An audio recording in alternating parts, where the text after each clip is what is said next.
I look and see it's not just me. Jeff, why do you insist on doing this dumb internet shit on TV? I look and see it's not just me. This place is a fucking joke, man. Clown, I quit. So many of us have stood where we stand. We are the young, so raise your hand. So many of us have stood where we stand. We are the young, so raise your hand. We call us problem child. We spend our lives on trial. We walk an endless mile. We are the youth gone wild. We stand and we won't fall. We're one and one for all. The writing's on the wall. We are the youth gone wild. No. It doesn't make logical sense. But it makes yes, of course. But it makes wrestling booking sense. Of course, this makes no sense. Of course, okay, it makes no sense. However, in pro wrestling booking, which often makes no sense, you would do that. It's about making money. It's not about anything else. Wrestling's always been about making money first and foremost. That's it.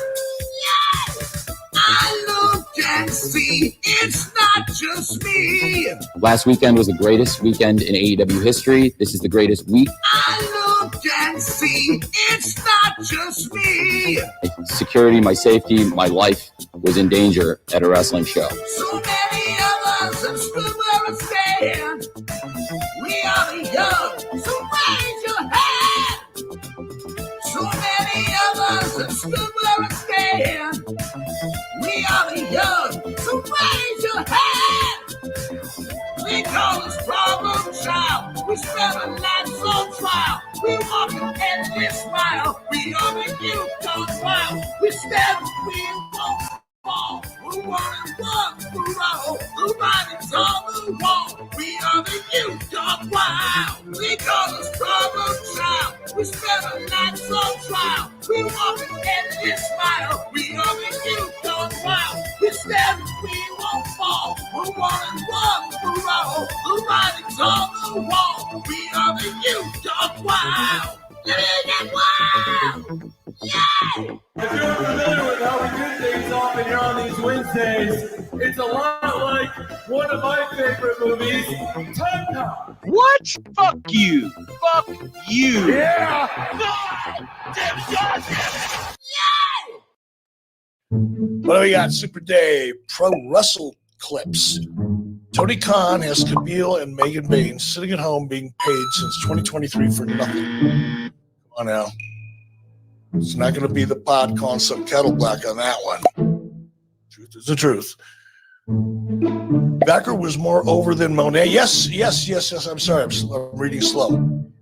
Becker was more over than Monet and is going to the big times. Absolutely. And I said that. I think I covered that show. In fact, I know we did. And I pointed out, I'm going to go back and listen to my own comments. But I did make a mental note, and I think I did point out that I thought she looked really good because I'd never seen her before. And now that you pointed out, I don't want to say she looked better than Mercedes, but I think the expectation was a little higher for Mercedes, obviously. And perhaps Stephanie exceeded hers and perhaps Mercedes didn't. That's my take on it. Well, folks, it's been a night to remember, but right now we are out of time. I'm Nick Diamond. I'm Stone Cold Steve Austin. And I'm Johnny Gomez. On behalf of all of us here at Celebrity Deathmatch, good fight, good night. Sunday, Monday, Tuesday, Wednesday, Thursday, Thursday, Friday, Saturday, Sunday comes again. 毎日 Sunday, 毎 Monday, 日 Tuesday, 日立の Wednesday, 細長 Thursday, な Thursday, 静 Friday, か Saturday, サラサ Sunday ラ comes again. きれいな空気体には細長が気持ちいいんです日立のビッグフローウェルネス So, hairline. I have Paul London imitating Aubrey Edwards. You want to watch that video? You want to watch that? It sounds funny. Like, I don't know. Those words strung together sound hilarious to me. So, let's get into this and see if it'll pop us or something. I popped us already. We're already popped. Okay, so here on X, formerly known as Twitter, still known as Twitter to many. Hey.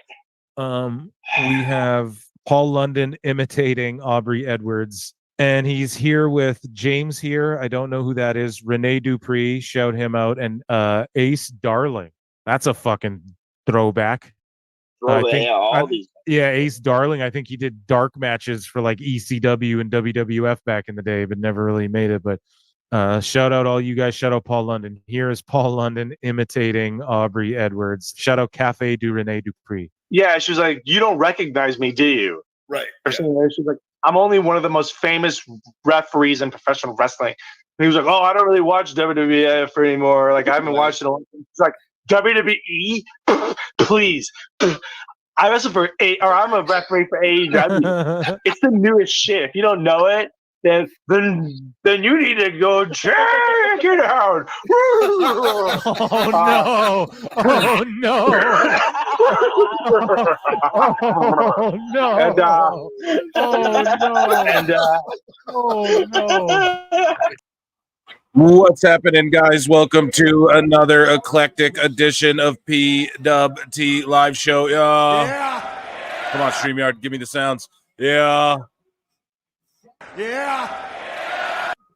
How y'all doing tonight? I am your host, Phil Marks, and I am here live again, back from the dead once more. Joining me tonight on the show, he's been waiting, watching my little pre-show there. Chris Connor joining me on the show. Chris Connor, how's it going? Round of applause for Chris Connor, ladies and gentlemen. Sorry, it's StreamYard, you don't hear.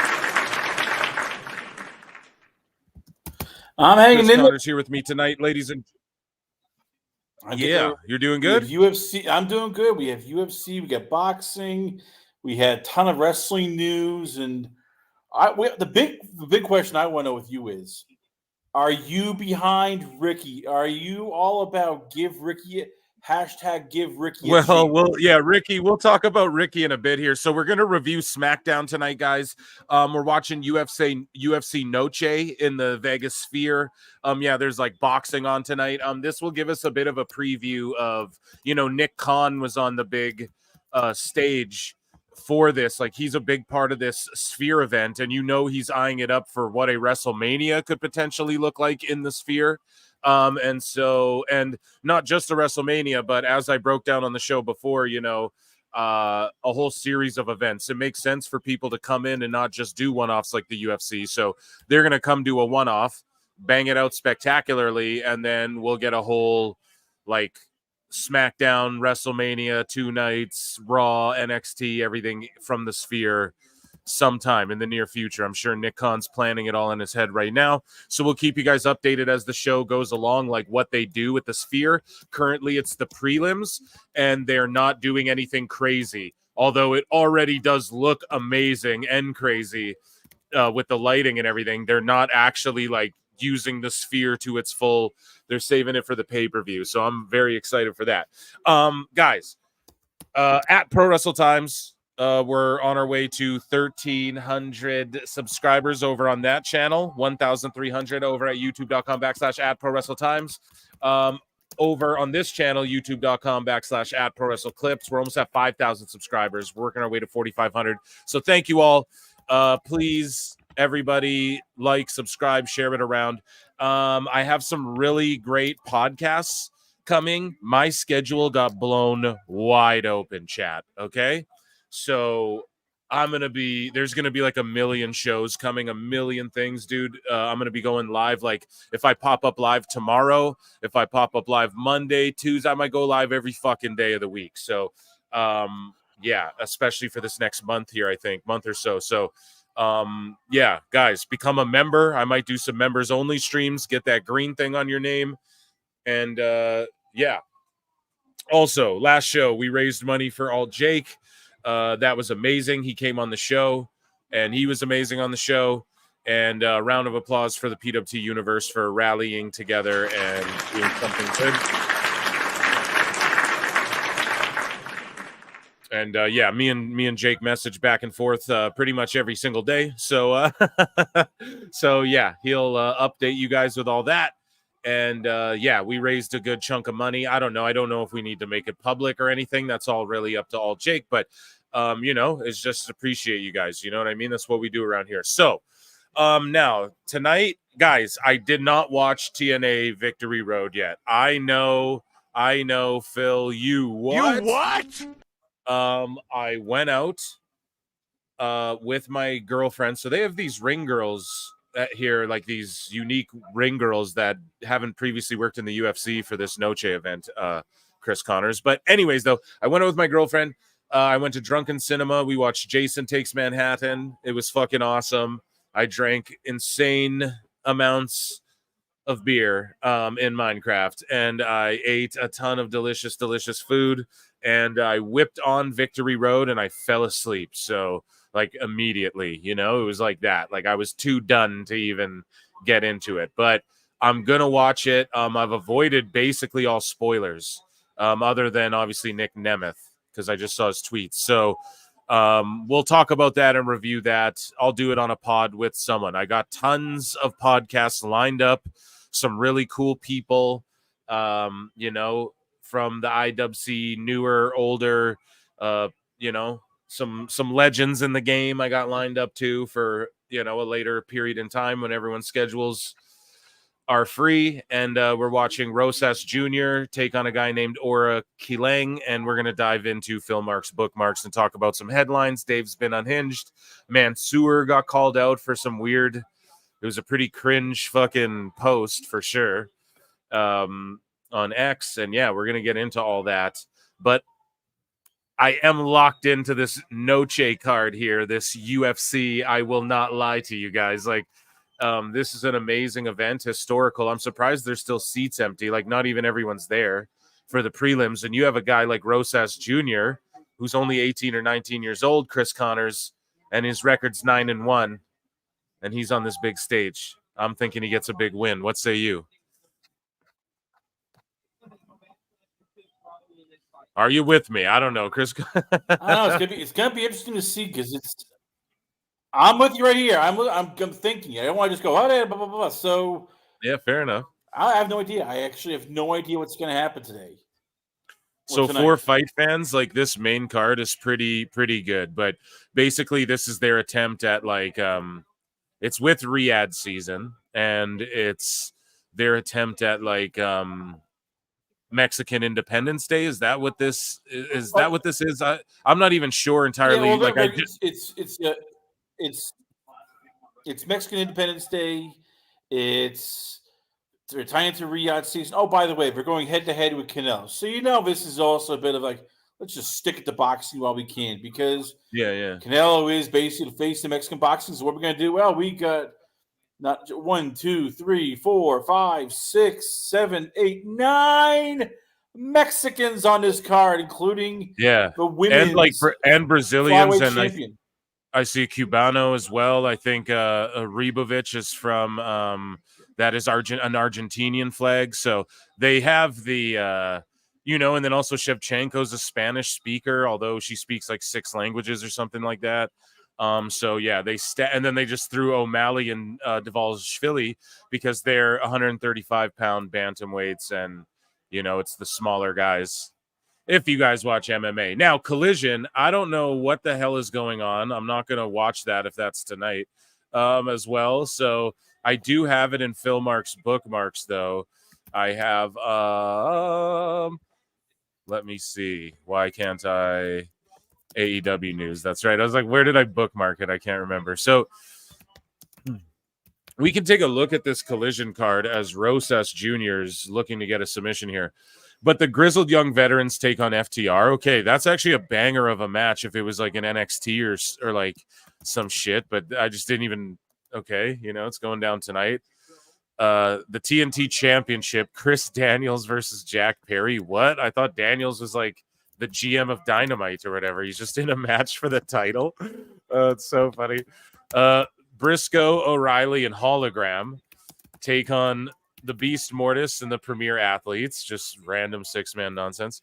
Yuka Sakazaki takes on Serena Deeb. Okay. I mean, Yuka's back, I guess. It's been a long-ass time. I'm sure a lot of you were like, hookah. No, I'm just kidding. Serena Deeb is awesome, but like, okay, just random match. You have the Bang Bang Gang taking on the Cage of Agony. All right. I mean, that kind of makes sense for their 6-man division if you want to. And I like all those guys in that match. Wheeler Utah versus Anthony Henry of the Workhorsemen, who was like fired. And then everyone was like, oh, no, don't fire him. So then they like rehired him, but then he's just hasn't been on TV since or whatever. And then we have Robin Renegade versus Queen Aminata. Okay. And then Commander and Private Party in trios action. So what Tony Khan has been doing, guys, is he's been sticking Commander with fucking Private Party and making them dance like Lucha House Party. Like we're not kidding, guys. This is what's been happening in AEW. They have Top Flight doing like the Air Paris, Air Styles WCW gimmick. They have Commander doing like Lucha House Party with Private Party. It's so ridiculous, man. We've entered into like the TNA Twilight Zone, and Moxley's walking around like a literal Yahtzee, the board game, except for the kind from American History X. Like literally he's quoting Hitler and stuff, dude. And we're going to cover that on the show as well as we go along. Let's check out what the chat's saying. Smart business. I think it's an Argentinian holiday too. There you go. Yeah, exactly. It is smart business. And here's the thing with Canelo's fight. He's going to win. So I get it. He's a huge star. And Dana White did say, he's like, dude, I just consider this 2 separate things, you know? He's like, I'm just always going to do a big show and I'm going to do the Sphere thing. But I just think Dana also knew, like, dude, Canelo's fighting. He's just going to win. So why don't we put on a big show? And I'm shocked they didn't put like Chandler and McGregor on this thing or something, you know? Well, McGregor's not fighting, so McGregor. I don't think he's ever going to fight again. Yeah, I don't think he's ever going to fight again, dude, in UFC. So I don't know. It was good while it lasted. But yeah, sup, bruv. What's up? Hendry, yeah, absolutely. So we're going to talk about all that. I didn't see Victory Road, though, guys. So I'm going to have to watch that, and then I'll review it with someone for a pod that'll come out probably like Monday morning. I'll record something tomorrow. Maybe I'll pop on live, and I'll review it. How about that? Because I ain't got shit going on. So let's see here. We got AEW news. We might as well talk about some hot AEW news. So Fox and AEW, right? Everybody's saying this is, well, first off, yeah, did y'all see this where Bryce Remsburg pushes his fucking leg off for the pin? I'm gonna get Stevens for that, but it was, everyone's trying to go, like, all the sickos are like, dude, no, his hand came down at the curved angle and all this shit. It's like, bro, you pushed his fucking leg. You just shouldn't do that. That's crazy. I don't know. Just call it like a shoot, man. Give some semblance of realism to it, you know? I'm gonna crack a Red Bull. I mean, look, this is a company that just, there's no leadership. There's no leadership. Nobody cares. It's just, Tony Khan doing, this is for him like a fantasy. This is, hey, I get to run a website, run a pro wrestling promotion, hang out with all my buddies and do everything I want. Wee. Yeah. There should be like training. They should know this stuff. It's mind-boggling. And they've caused me to hate this company. I mean, literally, they've caused. No, you're not the only one, dude. You're not the only one. A lot of people feel that way. Wrestling Soup, what's up? Hey, if you want to jump on the show, I can send you an invite too. You're more than welcome. We're just reacting to shit and watching UFC. If you want to pop in or not, it's all cool too. Let me know. I'll DM you.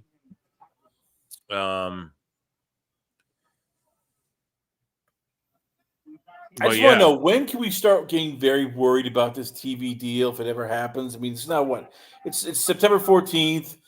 There's no, we still haven't heard one word yet. I know the wrestling media, and I say that loosely, likes to go, oh, it's imminent. It's going to happen. It's like, wait a minute here. You said that in July. You said that in March. You said that last year. You said that in August. And now you said, after Labor Day, we start worrying. So my feeling is, yeah, you should start worrying because.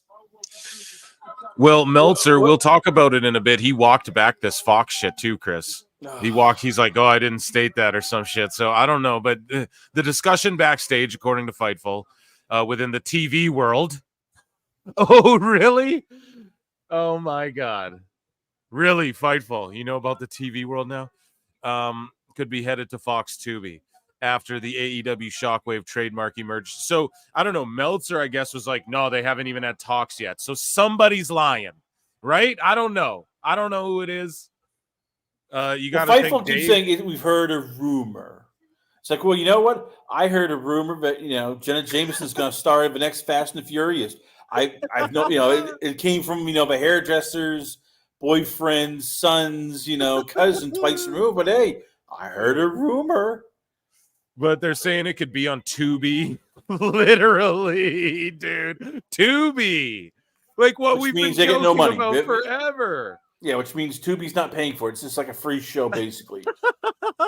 Dude, Tubi. Like legit the worst case scenario joke that everyone made. Or FS1, which is like it's not going on FS1. Let's stop that right now. I mean, because they are busy every day with college basketball, college football, Major League Baseball. They'll have NHL. I mean, why are they going to all of a sudden go, yeah, let's take AEW and put that on Fox Sports 1? Because what? If WWE didn't get that great ratings for them, AEW is going to get better with their B product. It's not going to be the A product. It's going to be the B at best, maybe C products. So let's stop. Just stop, people. Stop. And guys, run those likes up for Tubi Tony, for TubiCon, okay? 27 likes, 113 in the chat. Let's run them up to 100, and then I'll stop asking you guys to even hit like. So just run them up, please and thank you. Appreciate you guys. You're the best. And George, you'll keep reminding them, I'm sure. But AEW Collision, though, Chris, just to sort of tack on to what you're saying, man. 157,000 people watched it last week.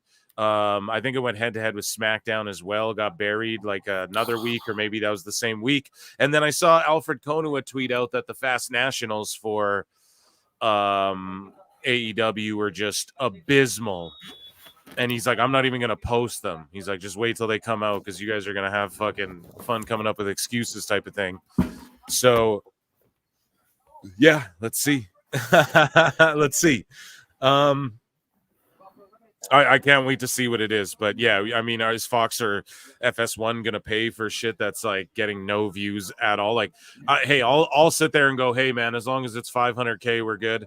But if it's like 100K and shit, it's like, nah, dude, you got that shit will come off the air. I don't care what it is. If you're a TV show only, especially like they're not even a wrestling territory, like running house shows and all that sort of thing, So it's ridiculous that you're just a TV show and that having a good TV show and the TV ratings don't matter at all. They absolutely matter.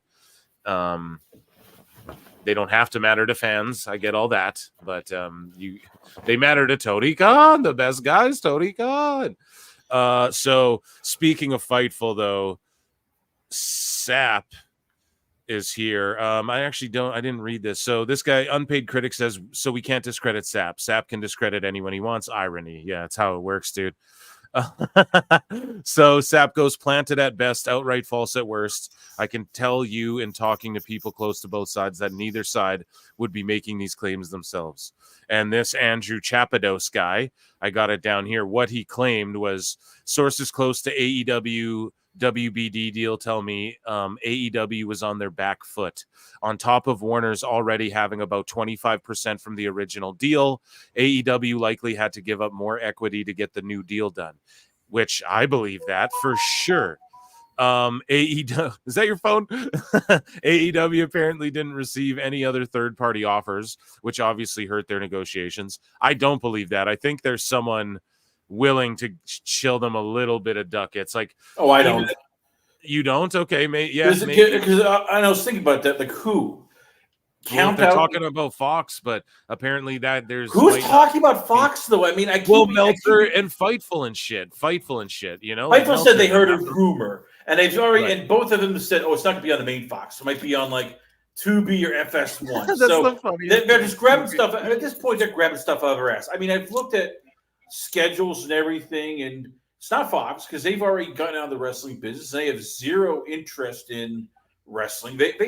They are a sports network. They do not care about pro wrestling. Pro wrestling is not sports. So let's forget about that ship. It's not going to be NBC. They're already in bed with WWE. It's not Netflix. They're in bed with WWE. It's not CW. They're in bed with WWE. Disney, they have no interest. They've already are committed. Then you count out Paramount Network because they are in debt with money. That leaves you with who? Apple? They haven't shown any interest. Warner, here. if they're bought in. WBD, if they're bought in, basically, give us more of the company and give us more of the pay-per-view and we're cool, Like, that's basically what they're working with, it feels like. It sounds like. But anyways, this guy says ratings cooled off. Whether or not that's from the product or recent controversial moves remains to be seen. I've reached out to the AEW for comments and will update with applicable responses. And then, so who's lying here, Chris? Sapp or this Andrew Chapados guy? And this Andrew guy, by the way, is he writes for the Blaze. Now, some of these Blaze people be trolling. You know what I mean? I think some of them just got caught taking like Russian money and shit like that, So I don't know. That's another YouTube channel. If you want to get into all that, I don't know enough about Sean Sapp is full of it at times. Look, half his staff is on, because half his staff is what, on AEW's payroll? I mean, what, Will Washington? No, I don't think they're on a payroll, but I think they all think they can Will Washington themselves into like jobs with a billionaire. They're on the payroll. They're getting it underneath the table, but they're on the payroll of I don't. Do you think that they're actually given money in a paper bag type? We're doing low key deals here, like here, shill our shit, or do you think they all see a guy that they can, I think they're like Will Washington their way into jobs? And not shitting on Will Washington. That's what it's referred to because that's sort of what he did, right? It's sort of not unprecedented, but like entirely. There's guys like I think they're getting paid into the table. It's probably we'll do some advertising, we'll do this, we'll comp you tickets, we'll do this, but they're getting paid. They're getting compensated for this stuff, and you can see it on Fightful. It's pro AEW galore. You might as well call it the official AEW website. It is over the friggin' top. I mean, you might as well just have their lips removed from Tony Khan's posterior. They don't. Who would give the time of day? And we're trying to figure this out. Like, they have sources. Like, who's going to talk to Fightful from like NBC or Fox or Warner Brothers? Like, we're with Fightful. We've never heard of it. Just go away. Jimmy B for $2. AEW to Comedy Central confirmed. Best guys, Tony Khan. Pretty much, man. Pretty fucking much. Oh man. So ESPN wrote this as AEW CEO Tony Khan's bio when ranking him the 12th most influential person in boxing, MMA, and wrestling. So this is what ESPN wrote. They wrote, the son of Jacksonville Jaguars and Fulham FC owner Shad Khan, Tony established the clear number 2 wrestling promotion in the world. Okay, I'd say that's a fact. Providing fans an alternative to WWE that focuses on the technical aspect of the art. I would disagree. I'd say it's the other way. WWE focuses on the real technicality of it all, armed with a media rights deal with Warner Bros. Discovery. Okay. AEW quickly found success after its launch in 2019. True. Still, its popularity pales in comparison to WWE's. True. AEW's TV ratings have dipped after top stars Cody Rhodes and CM Punk returned to WWE in recent years as Levesque took charge of WWE's creative. Facts. Tony Khan, who also oversees AEW's creative team, is outspoken on social media, where he has fanned the flames of controversy within wrestling, particularly in regards to Punk's departure from the promotion. So, I don't know. They kept it real about him. I think that's an accurate description. He was probably like, oh, how dare they? Yeah, I'm calling shenanigans on this list. I am just... What was the list again? Like, what was it like? So it's the top 15 most influential people in boxing, MMA, and pro wrestling. And you start looking at this list, and it's like, all right, it's the chairman of a Saudi Arabia General Entertainment is number 1. Dana White, number 2. Then you have Nick Khan, number 3. You've got Canelo Alvarez, number 4, over Triple H and The Rock. Okay. Conor McGregor, number 7. Then you got Hunter Campbell, UFC Chief Business Officer, number 8.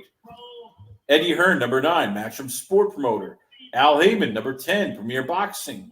You got Fasai Bafarat, Dr. Rakan Hussein, the GEA Seller Company, which is very involved with Saudi business deals. Was Vince McMahon on the list? Vince McMahon is not on the list. Wow.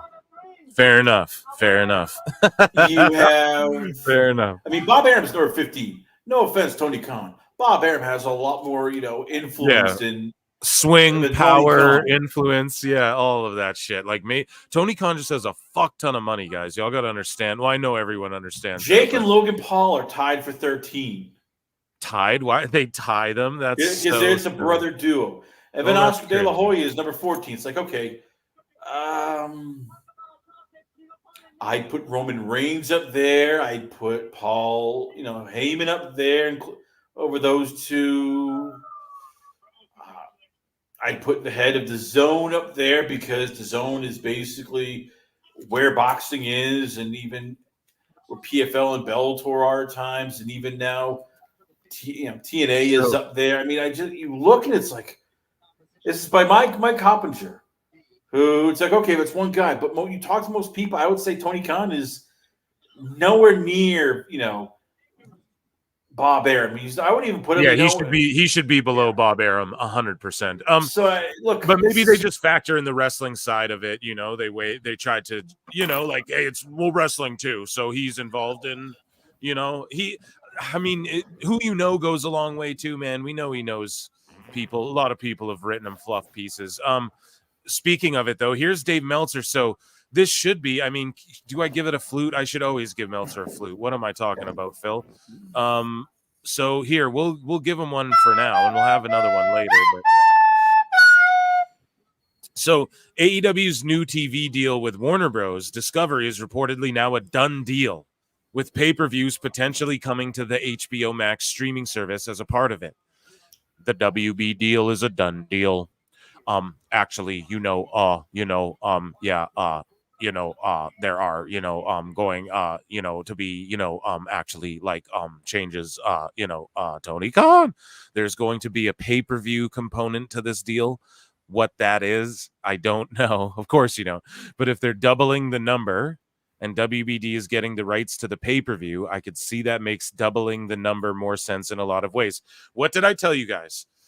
AEW will double their last TV deal, so it'll be like 100 million or just shy, which even their own shills said that AEW lost 153 million or whatever last year, so they'd still be in the red. I don't care about that, but for all the people who talk shit, boom, right there.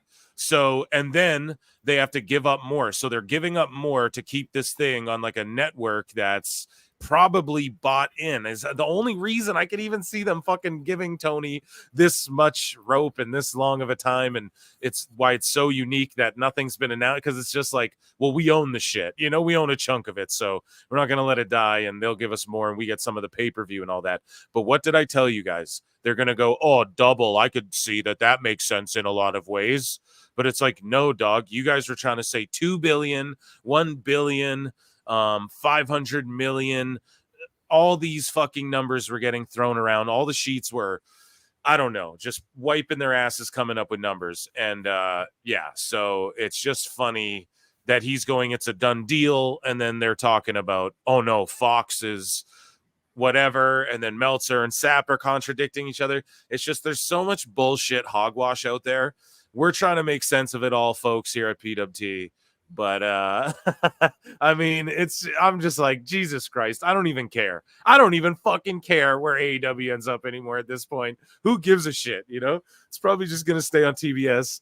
But whatever. It's not this thing they tried to. I doubt it. I am telling you right now, I do not see it happening. And I'll even give you a quote. I'm pulling this up here from our guy, the Fight Oracle, because he brought this up. David Zaslav, transcript from a Goldman Sachs conference. He goes, So we've added college football playoffs, 4 of 11 games, maybe 5. We've added NASCAR. We've added hockey. We've added tennis. Roland Garros. We've added Big East basketball together with March Madness. The baseball playoffs this year, the NBA, we hope for the next 11 months. The NBA, depending on how it turns out. You know who we didn't mention? Let me guess. Starts with an A, ends with a W. It's AEW. I think they're trying to get rid of that stock as soon as they can find a way to make it look okay. Well, as soon as it can get justified, because right now it's hovering on that 600,000 plus. And everybody keep asking people. So what's the fallout? When does it hit like 500,000? When does it hit 400,000? Look, unless they make a deal where Tony gives up full rights to Warner Brothers in terms of they can booking, creating, they can have a say in that in terms of, well, we need to approve who the hell's booking this stuff like that, and it's for pennies of a dollar. I could see them just going, no, thank you, hard pass. I just don't think that's what they're doing. I think that's why. So why haven't they renewed it? Give me the example of why they have not renewed because this. They own a chunk of it. So they to them, it's like, okay, no matter what, we can stick them on any of our shit. But even if we just throw AEW on streaming, like it's just something we own. But they don't want that.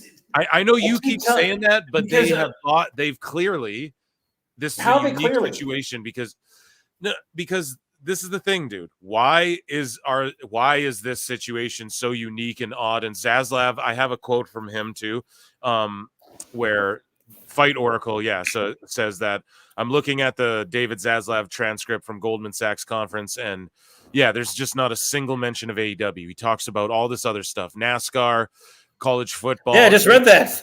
Yeah, I know. But I'm just like, I'm showing this on the screen here, and I'm just saying, all right. He fucking they don't care about it, but it's just something they don't need to let go of for no reason. It's like what's one of these okay, they got rid of the fucking what's that shit called? The Berlanti, the CW show, all the fucking Flash shows and all that stuff, right? Arrow and Supergirl and all that. It's you know what I mean? Like it's not that they don't, it's not like that shit can't make them money, but it's like they're just in such a, I don't know. I could just see there's them a difference on Max or something. Let me explain the difference. They're going to leave Dynamite on TBS like 100%. Let me explain the difference here, because I'm glad you brought that up.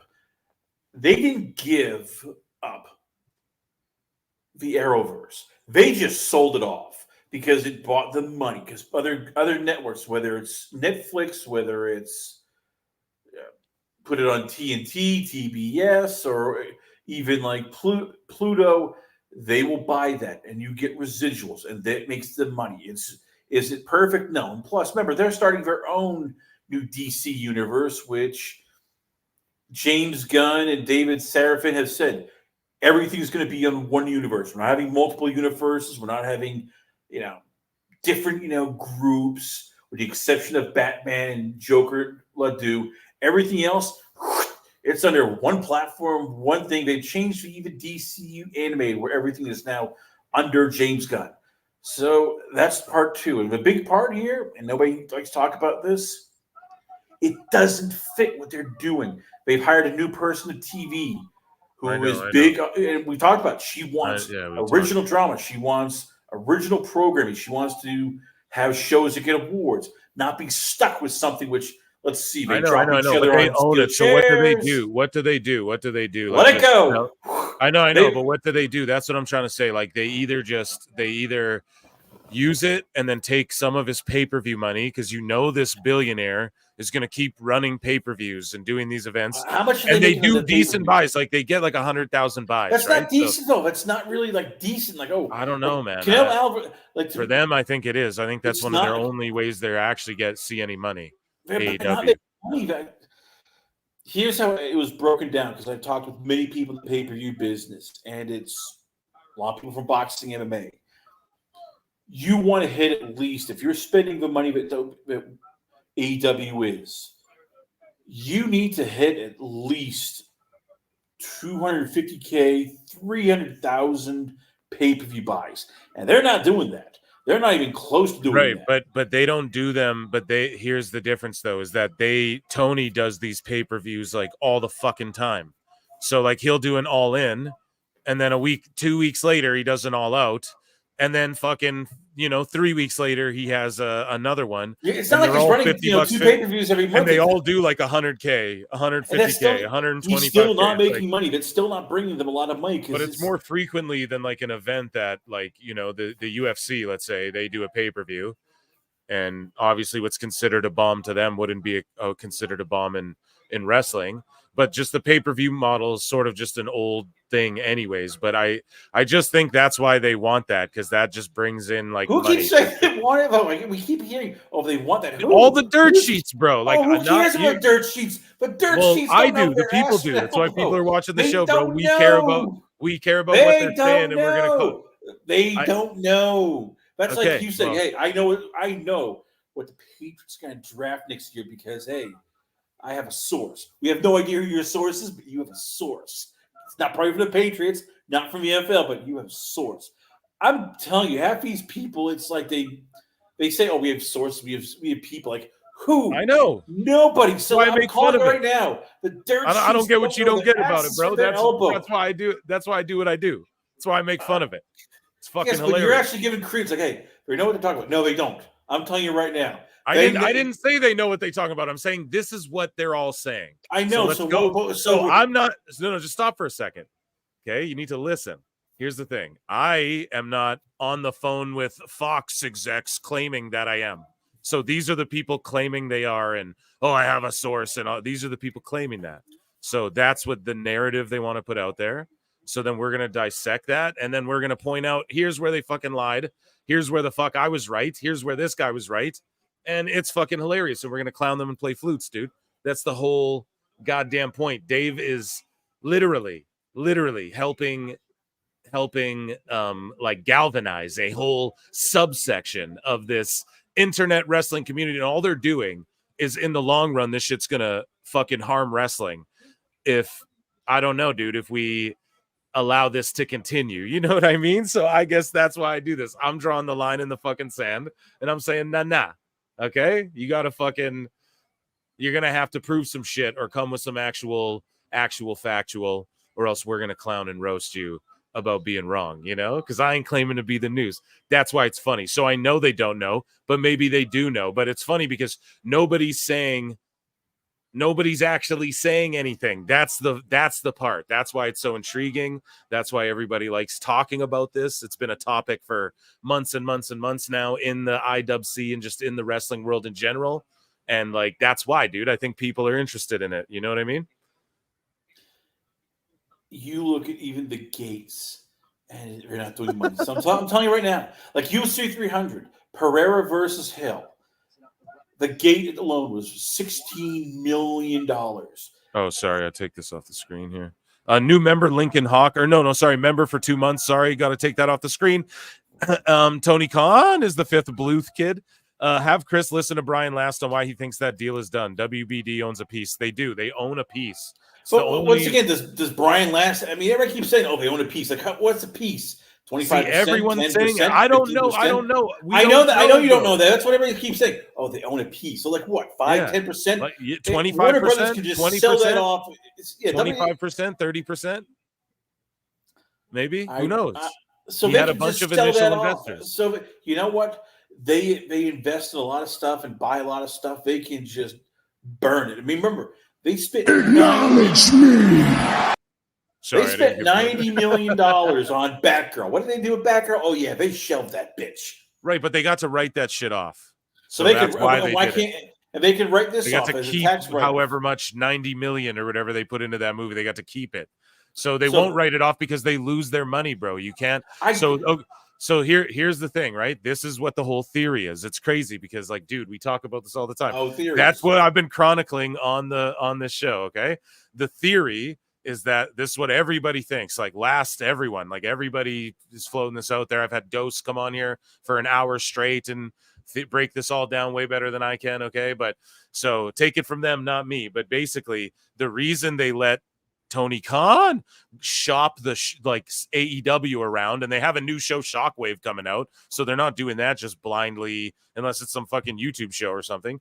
But yeah, they like the reason WBD is like playing this game and like, okay, yeah, sure, like we gave you an offer, we're not really negotiating, we want some of the pay-per-view, you can go try and get a deal elsewhere, is because they want to recoup their money. So if like AEW goes and gets like a huge deal with Fox, let's say, then WBD will go, sweet, pay us back a big chunk of this fucking money we have invested, and we'll let go of the rights or whatever the fuck. I don't know. Like, that's where it's all speculative because nobody really knows. But the theory makes sense. It wouldn't be the first time something like this has happened. I don't know. Again, I'm dropping some knowledge on you. Like, just like a Randy Savage elbow, I'm going to drop knowledge on you. You want the knowledge? Because a very wise man named Brad Shepard told me this, and he's more plugged in with a lot of these people. You want to know how WBD has never bought AEW or even a piece of it or any of that? You want to know why? They are a publicly traded company. They would have had to have listed, hey, we have purchased this, we have purchased that. Right. Because stockholders want to know, hey, where's this money going? Where is investing here? There's never been an announcement. It's never been put on the stock market. It's never been announced on any of these financial institutions of, hey, Warner Brothers Discovery has bought a chunk of AEW because they had to disclose it. Yeah, so I'm telling all of you people, they have not bought it. There was no reason for them to buy it. They did not want to buy it. Yeah, I brought that up too before. Sense. Like, I was like, dude, we would have had to have heard something about it, like, a long time ago when that was first the rumor. I said the same thing. I was like, well, wouldn't WBD have to tell everyone? So I don't know, man. I don't know, but it is what's floating around out there, right? So Greg, that's you know what what's I'm floating going around? The Earth. There are people who say the Earth is flat. That's Yeah. their saying. Okay, that come doesn't on. make it Oh, true. come That on just now, makes Chris. there's a lot That's of not stupid very people. fair. Brian Last doesn't believe the Earth is flat now. Chris Connors. No, that's Brian not very Last fair. is just trolling people. He's just, what he's doing? He's trolling all the little AEW fans, like poking the little bears with sticks. That's what Cornette likes to do. He likes to poke bears with sticks also. I love it, this dude. is like poking the little AEW bears. Let's see if we can get a rise. Oh, there we go. They're up and ornery. They're ready to fight here. And Cornette just sits there and laughs as they start, just flame warring him. Dude, the refs got to stop the. Oh my god, this is the craziest. I fight do that ever. with You people guys on NoDQ.com. When I write my columns, once again, check it out for NoDQ.com. And there are people who just, get all lathered up and attack me. You know what I like to do? I like to laugh as I sit there and type up things against them and go blah, blah, blah, blah, blah. Oh, you are just an idiot. Blah, blah, blah, blah, blah. LC It's called Killer trolling. Yeah, no, you're right. LC Killer 17 for $5 goes, I want WWE to buy AEW before this company kilts some wrestlers. Yeah, I hope that doesn't happen ever, right?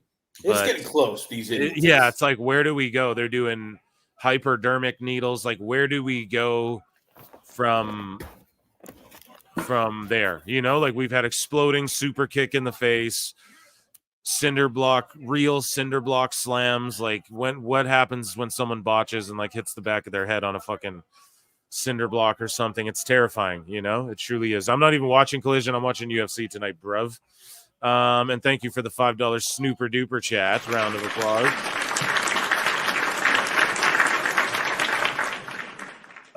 So AEW hit a record low in attendance last night. Almost 90% of the arena empty for Dynamite. It's really sad to see what AEW has become. And yeah, here's a picture. They were in a 23,000 seater. They had like 2,300 people there. And yeah, this is all Tony Khan's ego, dude. Like, that's why this is like this. It's because he wants to compete with WWE, man. And I don't know. It's just sad, Wait a minute. According to the AEW people now, the AEW fan base, there was never war. AEW never declared war on WWE. It's all a figment of our imagination. Never happened. Well, yeah. So I have here Chris Legendtil has won the war. So nodq.com, yeah, they say so WWE versus AEW war is over. What you'll see is AEW occasionally overpay for a WWE free agent, and it won't matter because WWE will replace said wrestler with someone younger and cheaper. Effectively, AEW has become TNA. So that's from No DQ, and that's absolutely right. That hit the nail right on the head with that one. And there hasn't been a war, man, this whole fucking time. I mean, at the beginning there kind of was, but they fucked it all up, man. AEW definitely fumbled and dropped the ball on that. And yeah, there's a lot of sickos, IWC sickos, which we'll get into that segment next, of these people. They're crying. They're saying like there's a serial killer on the loose, and that's why people weren't at the Dynamite. And I'm not kidding. So there's like multiple. I have 10 legit, logical reasons why people are not Dynamite. Number 10, they were washing their hair. Number 9, they were doing their taxes early. Number 8, they had something, they had to take care of their kids' piano recital. Number 7, there was something on TV, like an old movie they had to watch, and they didn't feel like leaving the house. Number 6, they were too busy listening to Pro Wrestle Times podcast. Number 5, they were rewatching NXT and forgot that it was Wednesday. Number 4, well, it's Wednesday night, which means Wings night. Number 2, they were getting ready for midterms. And number 1, it's just we didn't even want to watch. So who gives a rat's ass? There we go. My 10 reasons why people didn't go to AEW Dynamite on Wednesday. Why it's not a fun product anymore. It's not fun. It's Tony hot shot booking. And then the next week it'll be something different. And then you have to just look and go, this is just hot. This is like just a hot turd fudge sundae that doesn't taste well. But hey, the owner likes it, so that's all that matters to him. Oh man, Chad, I know I'm getting bitter, aren't I? Tony Khan has made me into a bitter man, but you know what? That's what happens when you run a wrestling promotion that makes even Herb Abrams go, "Oh God, I could have done a better job than that." So, Shaggy Filth 7-3 for $2 says, Phil, got any good bets for UFC tonight? I don't know. I didn't look at any lines at all, unfortunately. So if we look at the card really quickly, I'll just quickly give you like predictions, I guess, of maybe like the main card or some of the fights here. So let's take a look at it here. I would go. So Grasso Shevchenko, is this their third or fourth fight with each other? This is their, I believe, trilogy, probably. I gotta double check on my end, but the last time they fought, it was Valentina Shevchenko getting the win. Getting the loss because Grasso beat her for the title. So I don't know. It's been I'm gonna go Grasso. I'm gonna go O'Malley. I'm gonna go Lopez beats Ortega.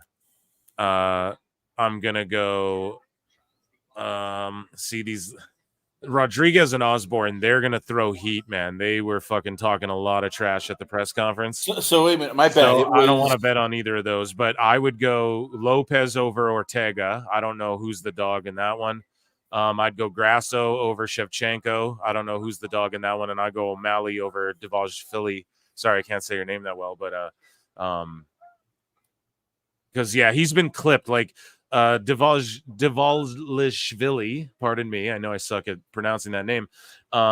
He fucking gets clipped like every fight. Once a fight, I swear to God, he gets hit with something where you're like, oh shit.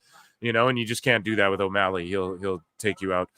I just think Shevchenko's past her time a bit, even though she's one of the GOATs. And then I just think Ortega as well. Like, he's not as fucking good as like where he's ranked and stuff, but he has beat really good guys. And I'm not shitting on him. I love T-City, but like his jiu-jitsu's phenomenal. But I think Lopez is just going to piece him up, I just see it being like a breakout moment for him. So, down below, let's see in the prelims here. I don't want to pick any of these. I don't know. Yeah, so those are my picks. Just parlay those three if you're gonna bet those three main fights there. What about you, Chris Connors? Do you see O'Malley winning or what, or Grasso? So or... I picked, and I'm gonna pull up my picks here. I picked Sean O'Malley over Merab Deshevali. I picked Alexa Grasso over Valentina Shevchenkov in the trilogy. It's right now 1-0-1. Last time it was a draw. This time I'm going with, hey, you know what? It's going to be a tad bit, more decisive. I think 36 years old in MMA is it's old for anybody just in general, but especially in MMA. I've got Lopez over Ortega. I got Zellhuber over Ribovics. I got Rodriguez over Osborne. Dumont over Aldana. Torres versus over Bahamondes, and Wagere over Souza. Rodriguez and Osborne are both emotional as fuck, so I'm like, I don't want to pick that one. But I do like O'Day Osborne. I typically root for him. And then Ribovic is really good, but I just don't know enough about his opponent to fucking go pick either way. So, but yeah. So those would be my picks for that. I guess this fight's like these guys were rocking each other back and forth, and now they're just this whole third round they're pretty much like grappling each other up and surviving triangle chokes here. So anyways, let's dive into some sickos. Let's talk. I want to talk about your brother from another mother. We got to talk about Ricky Gibson. We saw him on SmackDown. I know you watched it. And you love taking in, yeah. You guys want to talk about SmackDown or what? I said we'd review it. There wasn't much to even review, really. I guess we could run it down quickly. But Cody Rhodes took on Solo Sikoa in a cage match, and it was pretty sweet. They have a new logo and everything like that. And SmackDown, I don't know, is looking pretty sweet. Here, let's pull up Bleacher Report, and we'll share this tab. So let's talk about SmackDown quickly. They only had, like 3 matches. So yeah, like Roman Reigns came back, did the save for Cody. They're going to basically team up because in the main event, they come back out and like Roman comes back out and so does Cody and so does the Bloodline. And then we get like a square off between fucking Jacob and Roman in the cage, but then Solo's like, not yet, and that was awesome. The whole crowd was hot and into it. And yeah, it was a great opening match. Good piece of business at the end. I believe there was a match with Michin actually as well. That match fell flat as shit. The finish to that, it was like Niven versus Michin. A-Town Down Under. If you want, I could take it over. So then you had Michin. What? So you had Michin versus Piper Niven, which was basically Michin over Piper Niven, where it was a 2-minute match, and then all of a sudden, your gal. You're like cutting out, dude. Rob Van Dam, Vicky Guerrero, Gunther, and Lee Down Under versus Kevin Owens. And at first, yeah. So, dude, you like cut out that excited. whole. I mean, here's a hairy guy, a little bit bald on the top. Yo, you were like cut out for like a good chunk of that. I don't know if the audience. And yeah, I can tell you were excited because you. Yeah, Chris is out. Okay, guys, here. Sorry, listen. So what it is Rob Van Dam was shown on camera, and everyone was. Do you guys hear me cutting out or what? As well, let me know in the chat if I'm cutting out too. But yeah, so basically they showed Rob Van Dam in the crowd. He was about to do the RVD thing, and they just panned away from him. They had like Farouk in the crowd, Vicky Guerrero throughout the night, etc., etc. But yeah, as I said before, Michin and Niven, that finish fell flat as fuck. And then A-Town Down Under, you had Kevin Owens versus Kevin Owens, and they were going to do like a tag match, and then Owens had like a mystery partner. Chris, hopefully you're back. I don't know, you were cutting out rank there. I am back right now. Oh, okay, good. Sorry. Yeah. So then Ricky came out, hairy guy, as Chris was saying. You guys, Chris cuts in and out. You just hear him like, hairy guy. I love it. No, I'm just kidding. He reminds me of you. He had that big smile. He's ready for the moment. Kevin's going, yes, and it's Ricky. And the fans start cheering Ricky. And then like every little kid at Christmas who thinks Santa's going to come down the chimney but doesn't. What do you think happens? Oh, yes. Randy Orton makes it to the arena. Yes. Kevin stuns Ricky, sends him out. They beat up on A-Town Down Under. And the crowd were just chanting for Ricky, Ricky, Ricky. And then so Kevin Owens stunners the guy. And then fucking Orton comes out and he just milks his entrance like the longest entrance ever on SmackDown, maybe. I'm not even kidding. Maybe Roman's had some longer ones, but and then Andrade and Carmelo Hayes had a banger in their they have like a series going. They're both 2-2. So Andrade won, and it's like 3-2 now, and they're gonna keep going. One more. Whoever gets to 4, obviously it'll go to 7 matches. But yeah, the Ricky phenomenon. Everybody's down with Ricky. I'm down. I say bring him back. Maybe we have another James Ellsworth situation on our hands. Who knows? But he's not. I mean, James Ellsworth looked like he belonged like the crowd rather than, the ring. I mean, you look at Ricky, and he's like, okay, he's as built as the other two, as Grayson Waller. He's the same size as Austin Theory. All right, so he's bald, and but he has hair in his back and his chest. I mean, he's a man's man.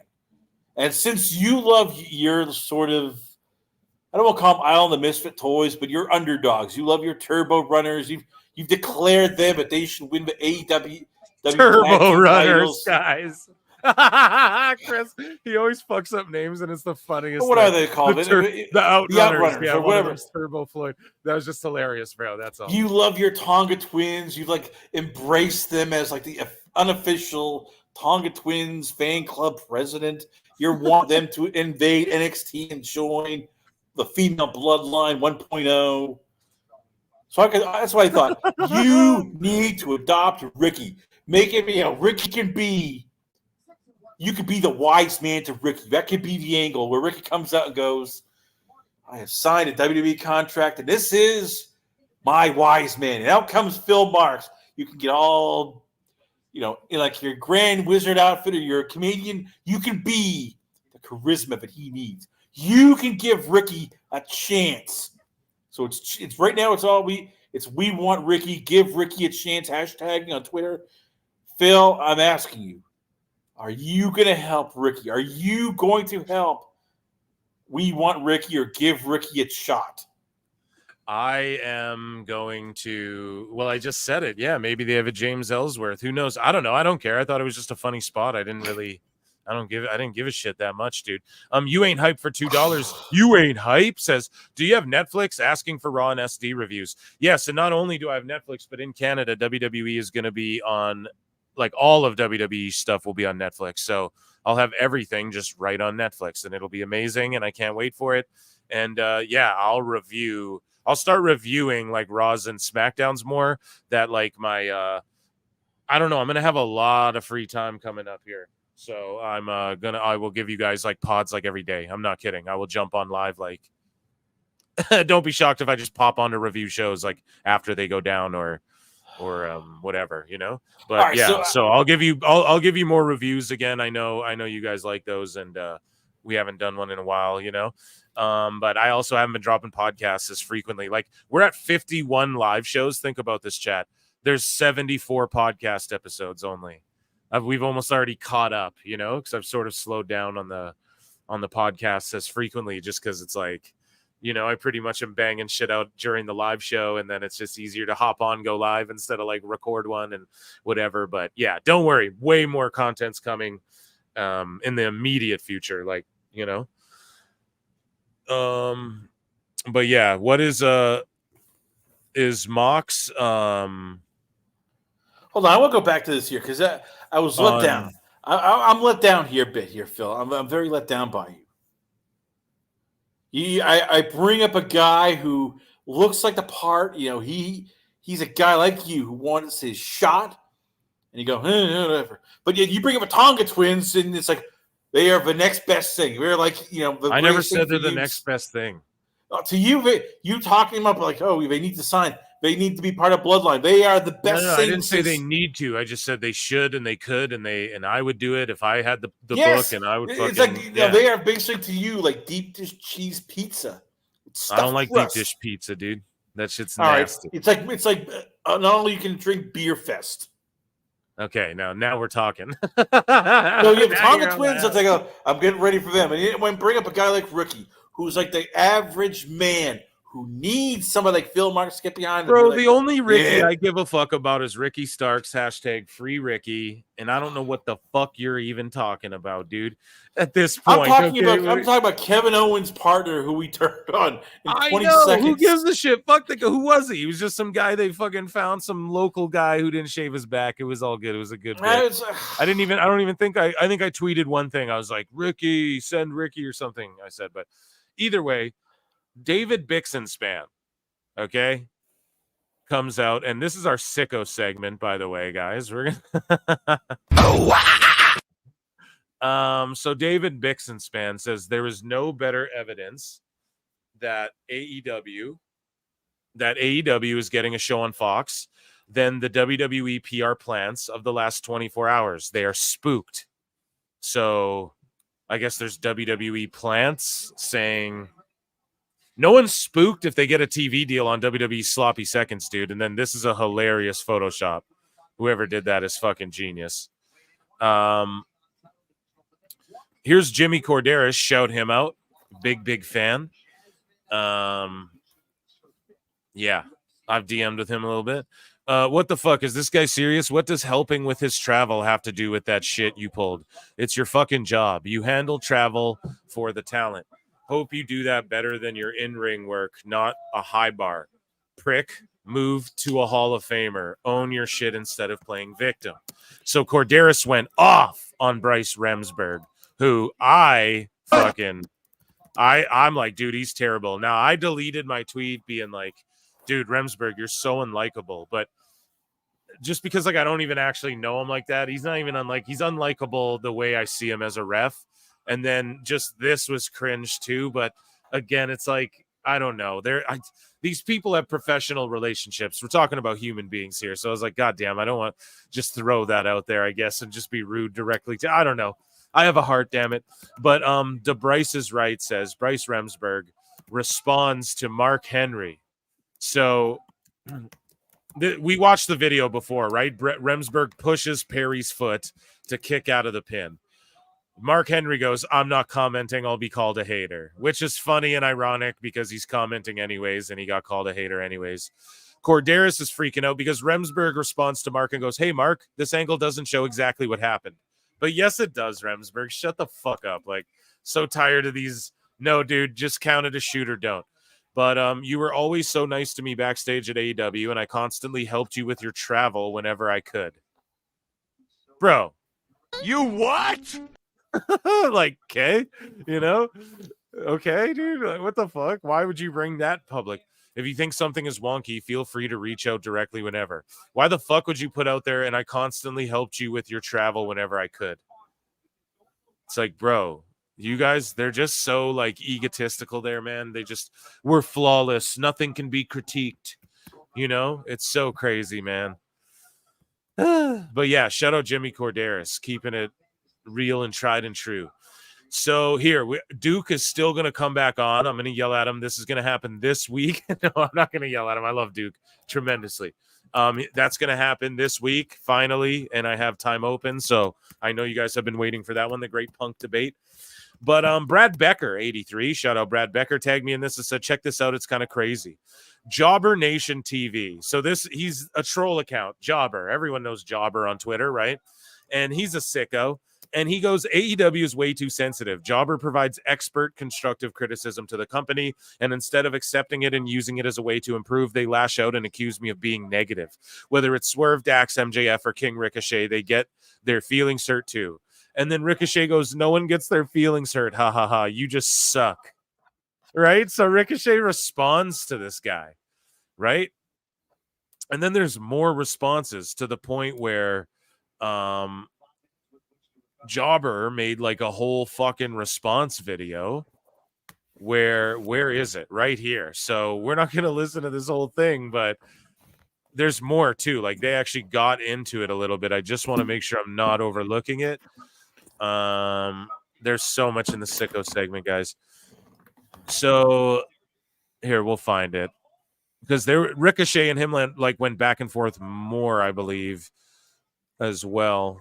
Right here, yeah. So John Draper, shout out John Draper, says this dude thinks not liking something on a TV show that he's on means you're rude and sarcastic, and that it's just mean to say anything other than praise, and you must suck as a person for verbally expressing blah blah blah. Right, and so this guy goes, "You sounding really sensitive right now. He sucks because he doesn't agree with you." Wow. And then Ricochet goes, "No, he sucks because he is rude, sarcastic, and talks down to people because he knows over the internet there's no consequences." And it's like, okay, Ricochet's been going off since he left the Fed dog on X on people. It's pretty cringe. But here's the jobber's like response. So this is pretty, I thought this was pretty cringe too. It's epic that he just came out with this crazy rant, but I don't know. Let's hear this guy. You guys tell me if jobber's a whack job or not. Tweeting as I normally do. Tweeting criticisms of AEW, which was well deserved. And then I saw a tweet from Ricochet. Ricochet jumps on Jobber's tweet and he calls Jobber rude, sarcastic.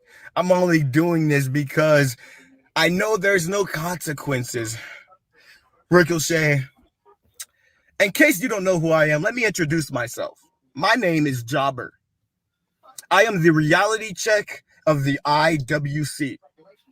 I am the voice of the IWC. I am one of the leaders of the IWC. My opinion in wrestling Twitter holds weight.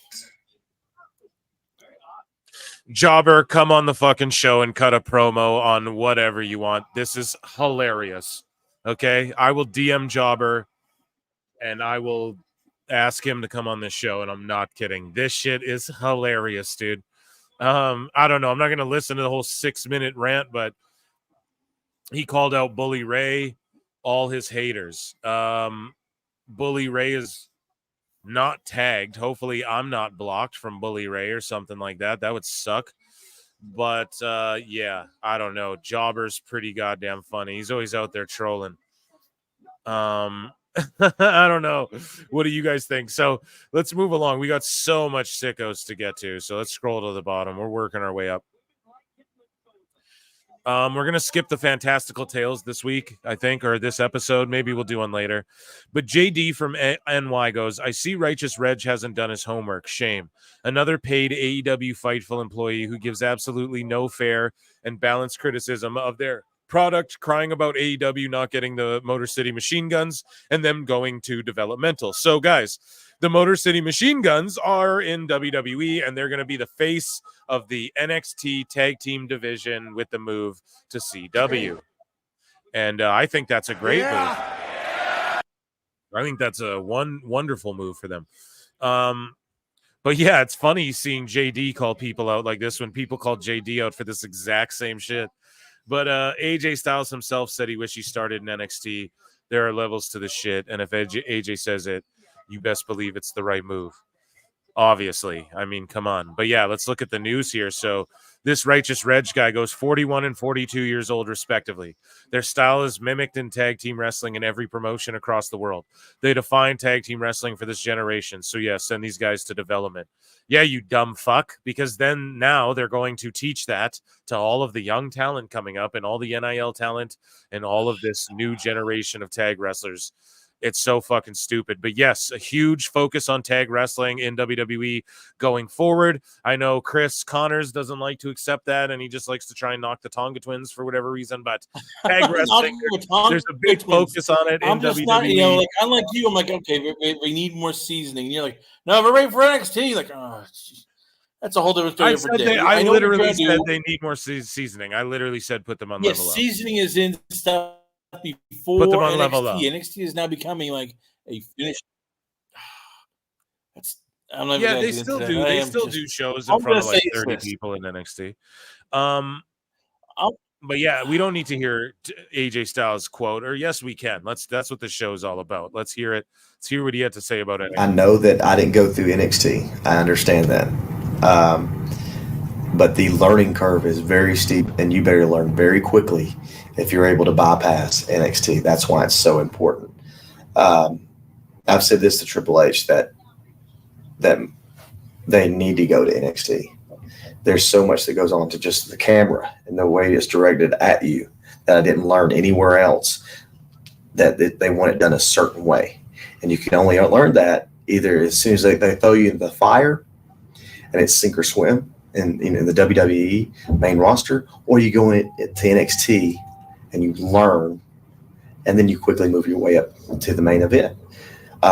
So I think that well, basically what I'm trying to say, I think that everyone needs to go through NXT. And I'm saying this, not going through it. I know, guys, but if you knew how quickly I had to learn once I got there, how important things are to the big man, is it a little stressful? Absolutely. But there was something that I needed to learn very quickly, and I couldn't be asked twice to learn it. It was one time. That's it. Luckily, I was able to, like I said, learn very quickly, but it's very stressful for someone who may have never been. So right there, AJ's one of the fucking goats. What more needs to be said? JD from NY saying some facts. I know it makes people mad, but it's the truth. So Meltzer said what? Posted something not Meltzer related, and I thought this was hilarious. So I prayed for this, and it happened. So Wrestle Ops. Mercedes Moné shares mixed emotions on extreme violence in wrestling. All Out was extremely violent, and honestly, Daniel Bryan's stuff was tougher to watch. I have mixed emotions. When done right, that kind of stuff can tear a roof off like Daniel's did. However, I wouldn't want my kids or whatever the fuck she says. I wouldn't want whatever to watch it, right? And then, yeah, here's AIR Gold Duck. Again, taking a giant L. Do you like stories that make you and your kids uncomfortable? Do you like seeing hard-hitting women? Do you like seeing flippy shit? Do you like real glass? No? Okay, fuck off. AEW isn't for you. And then literally after, Mercedes is saying something like, I wouldn't want kids to see it or whatever. And yeah, they're just going to all eat their own. They don't understand, like, it's these fans, these cultist motherfuckers defending this shit that are like, that keep Tony Khan thinking that what he's doing is right. And I don't know. It's just not. It's been bad. And I'm the biggest AEW fucking mark, especially at the beginning. If I had my pod at the beginning, you guys would accuse me of being paid for sure, because I was blowing it so hard. Like Dynamite could not miss for me every Wednesday. Now I still don't miss it, but it's, I don't know. It's just not what it was. You guys already know. But yeah, the stands are all going to eat each other. Meltzer said what? Here's a hilarious video of well, let's just watch. Someone calls Nicki Minaj Hulk Hogan. I thought this shit was hilarious. Who you calling Hulk Hogan? Motherfucker, fuck. You know what? Blocking your ass, motherfucker. Blocking your ass. Hulk Hogan. Oh, hunty. Hulk Hogan. Bro, that's hilarious.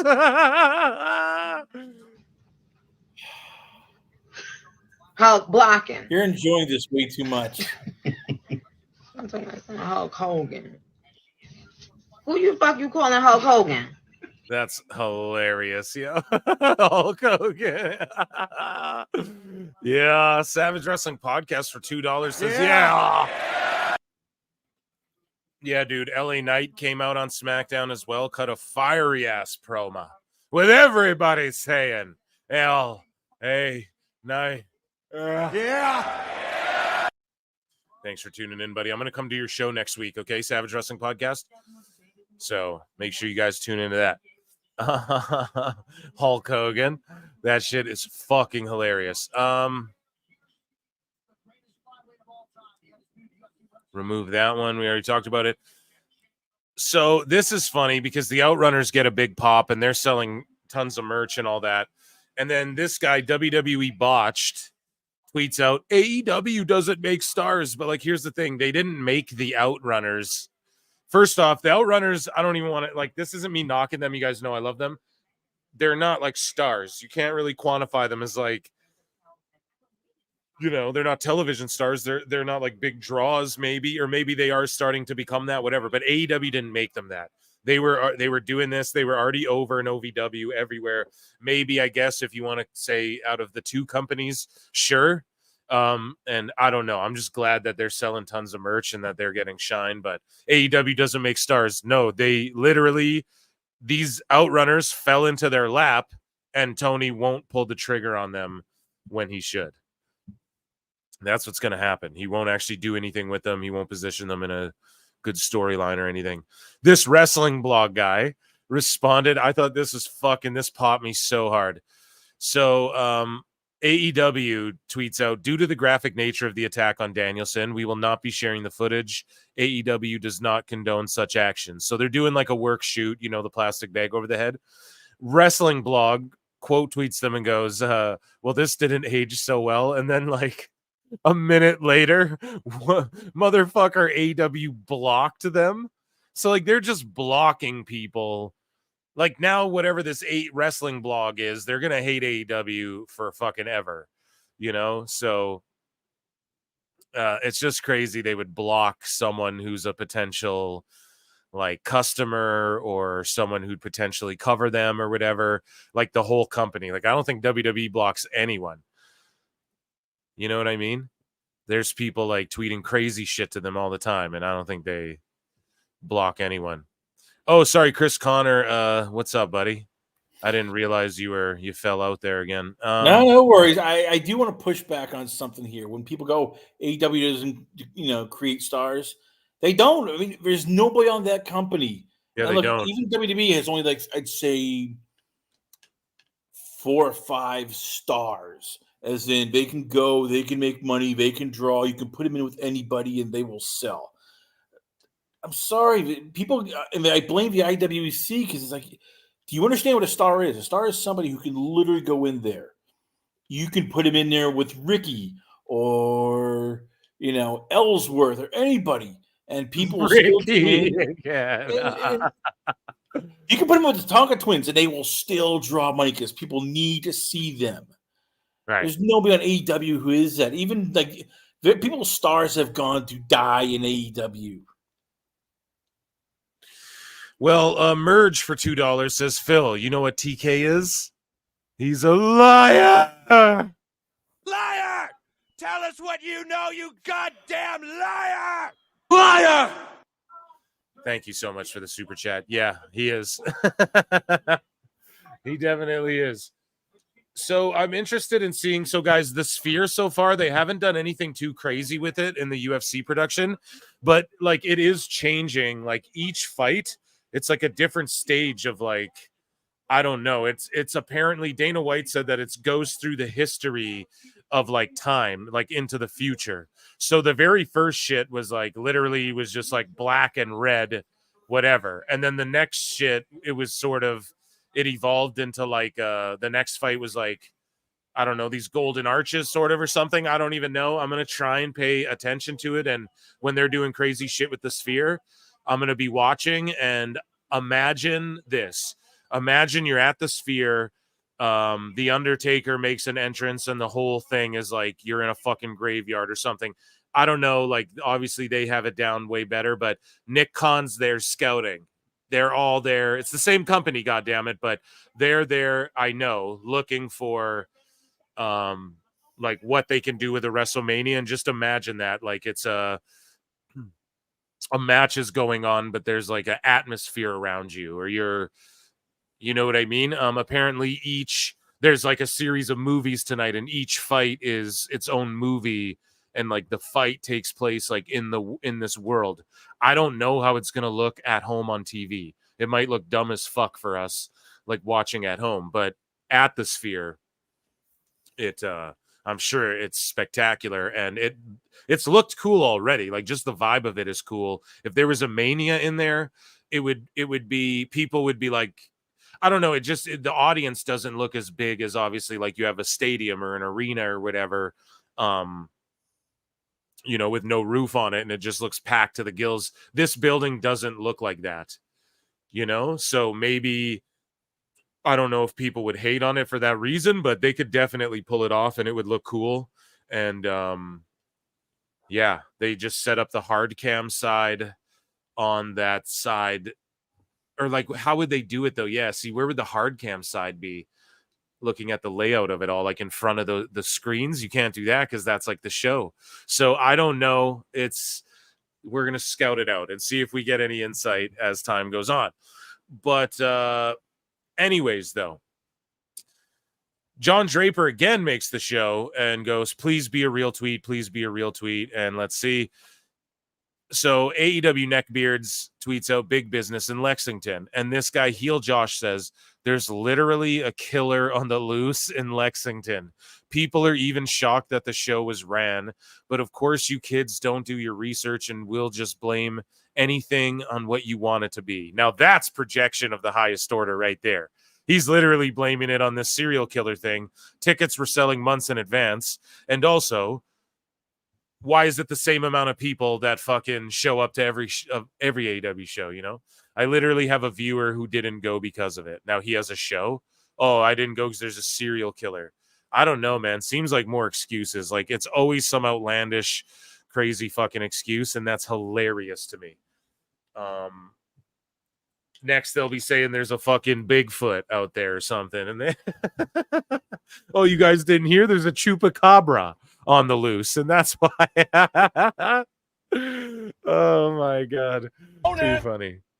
They need help, though. Seriously. So Bix, again, making the show as well. So Meltzer said, what goes, hi, David Bix. Remember when you tried to litigate Eric Bischoff over no charges being pressed over a vehicular assault? Remember when you thought WWE was risking an in-ring death by letting Edge wrestle again? Jesus. So Bix and Span said, should we peace out before the dumbest people on Twitter try to litigate the most sanded down chair in wrestling history? Again, just defending these sanded down chairs. It's the goofiest, dumbest shit I've ever heard or seen. But then this is Bix back in the day in 2019 going, WWE risking an in-ring death to satisfy their dictatorial benefactors is going to be fascinating to watch, especially if it's Edge versus not Yokozuna or something like that. And now look at Edge, man, jumping off cages, breaking tibias. And this guy, of course, like, I don't know, Mitsuharu Misawa is his name in that picture. I'm not sure what he's referring to, but yeah, just hilarious that he's like defending the sanded down chair. It never fails, man. Good for me, not for thee. That's the mantra of the sickos in the IWC. And I guess there was a full trial of Eric Bischoff. Here, let's listen to this. It's a minute long. I guess this is Bix or Meltzer interviews Eric Bischoff. Okay, let's hear this. I guess this could be funny. I didn't actually listen to this. I mean, it just seems too unrealistic even for wrestling that someone could hit someone with a car and there will be no charges pressed. I'm not sure if you're. How old are you, by the way? Why do I have to tell you that? Well, you don't have to tell me. I won't take you to court if you don't tell me. I'm just saying that. No. Answer the question. How old are you? I'm a teenager. I'm 15. Okay. When we produce a show, we're producing a show to create emotion. We're not producing a show to create a format that would stand up under the scrutiny of a judge. There's a lot of things that we do that in real life would never be able to play out. There's a lot of things that the WWF does that in real life, if you put that real analytical, magnifying glass over every single thing that you do, you wouldn't do anything. And the things that you would do would be pretty boring when you really get down to it. True, but wrestlers have been arrested on Nitro before, and it was for petty things like powerbombing people. Mm-hmm. Well, I mean, look, you've got a point. When we laid out the show, we lay out a show to create emotion, to create controversy. I did what I did because I wanted people to hate my guts for doing it. And the fact that I gloated about doing it, I think, probably got the reaction that we wanted to get out of the audience. And that's why we did it. Now, is there a more logical approach? There probably is. Is there an approach that would, play out in court? There probably is. Was that Bischoff arguing with Bix or what? That's crazy.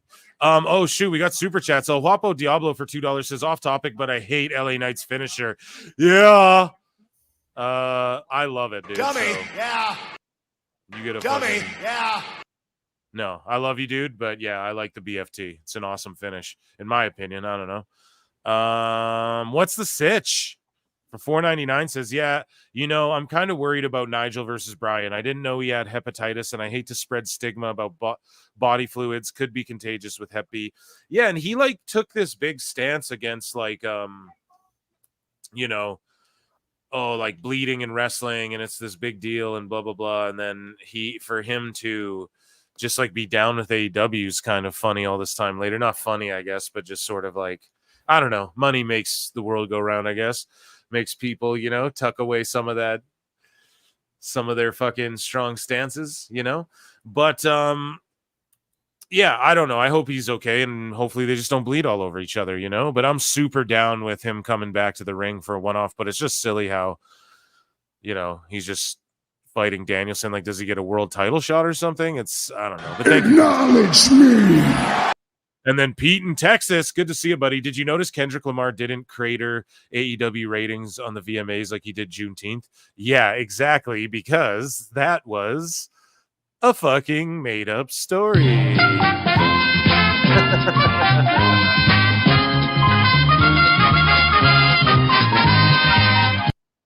That was an excuse. Exactly. The VMAs had everyone, too. Post Malone, Eminem, all of the all the good artists the kids are listening to these days. Sorry, guys. I'm doing something over here. But yeah, so the VMAs, did they affect AEW? I don't fucking know. I'm surprised that wasn't used as an excuse. Everyone's mad also about the Meg the Stallion song for SmackDown when we talked about SmackDown earlier. I'm not mad about it. It kind of feels cool on a Friday night. It's just a cool vibe. I don't really care. They've had some bad songs over the years, some good ones. It's cool that they have a real song. I feel like that's a cool thing. And I don't know. I'm not all triggered about it, but a lot of people are fucking mad about that new theme song, Meg the Stallion. But yeah, I don't know what's going on here, Pete in Texas. Maybe you can let me know. It's Bix arguing with fucking Bischoff. Let's listen to the end of this. But, that's not what we're doing here. We're creating emotion. We're creating entertainment. And sometimes we do it from, a very logical point of view, and sometimes we do things that in real life would never happen. But that's why we're television, and that's why it's entertainment. You're the last person to talk about logic, though. I'm sorry? I mean, you're the kind of the last person to talk about logic, though, because you did push the Giants off the roof. You had that angle. You did push the giant off the roof. Oh my god, that shit is hilarious. So moving along here, what else do we got? We got time. I mean, it just seems too. Sorry, guys. Raven. Oh yeah. So everyone's trying to compare Jack Perry, Andrew Baydala. Still want to argue with me that Perry doesn't continue to draw parallels to Raven. Yeah, he dresses like him and does his fucking taunt. That's not. I don't know. I just think that's stupid, man. That doesn't draw parallels to Raven to anybody other than, he's just cosplaying his fucking, doing his mannerisms or whatever in a cringe way. To me, that's not, it doesn't emulate him, or maybe he's emulating him, but it doesn't give off Raven vibes whatsoever. So I just think that's cringe. But this person, are you kidding me? The virtue signaling for AEW continues. I don't know. Is that virtue signaling? Does that quantify as virtue signaling? I'm not sure if that does, but either way. And then, yeah, people were just roasting him. John Draper says, Raven had charisma, and ECW was a huge part in the interest and success in getting attention for the company and making it more popular with new fans. Jungle Boy has zero charisma and a huge part as the reason why people are not as interested in attending or viewing anymore. Exactly. He makes people shut the fucking show off. Here's Jimmy Van, the founder of Fightful, says, seeing a lot of discourse about how AEW All Out was too violent. Look, I grew up watching Abdullah versus Brody and Piper versus Valentine and Magnum TA versus Tully. Those feuds became classics, and All Out was no more violent than any of it. That's up for debate. I don't know. But yeah, you can't. The outrage for it being too violent are from people who just don't like AEW. You know what I mean? The sickos love that shit. So, what are you going to argue with it? It is what it is. They like what they like, and they're going to cater to what they want to cater to. But, too violent, I guess that's subjective. I thought it was too much. Hypodermic needles and shit. But, yeah, so Ricochet and Jobber, you guys were burying Jobber in the chat. He can come on the show anytime he wants. But AEW Defender goes, I don't want my kids seeing what Hangman and Swerve did last night. Then go back to showing your kids that fighting over worthless possessions like a bracelet is the right thing to do. Dude, God, these guys, they drive me crazy. I know. It's just such mental. It's like, bro, that is nuts, man. That would be his cope. And I don't know, dude. It's completely like these people don't have kids. They don't have any people who love them. No one's given them anything sentimental in their life.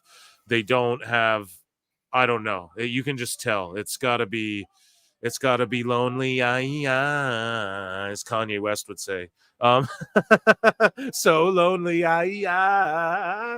just kidding. But yeah, dude, it's just like, damn, I can't even fathom, I don't know. And even Mercedes Moné was like, I wouldn't want kids to see this. And then boom, this guy's saying this. And it's like, y'all don't align with what the wrestlers want. They don't, man, I'm telling you, AEW wrestlers don't like these accounts just as much as we don't too. They fucking don't like them. I know they don't. But yeah, those people drive me nuts. Chris Connor, what do you think about AEW Defender's little quip there?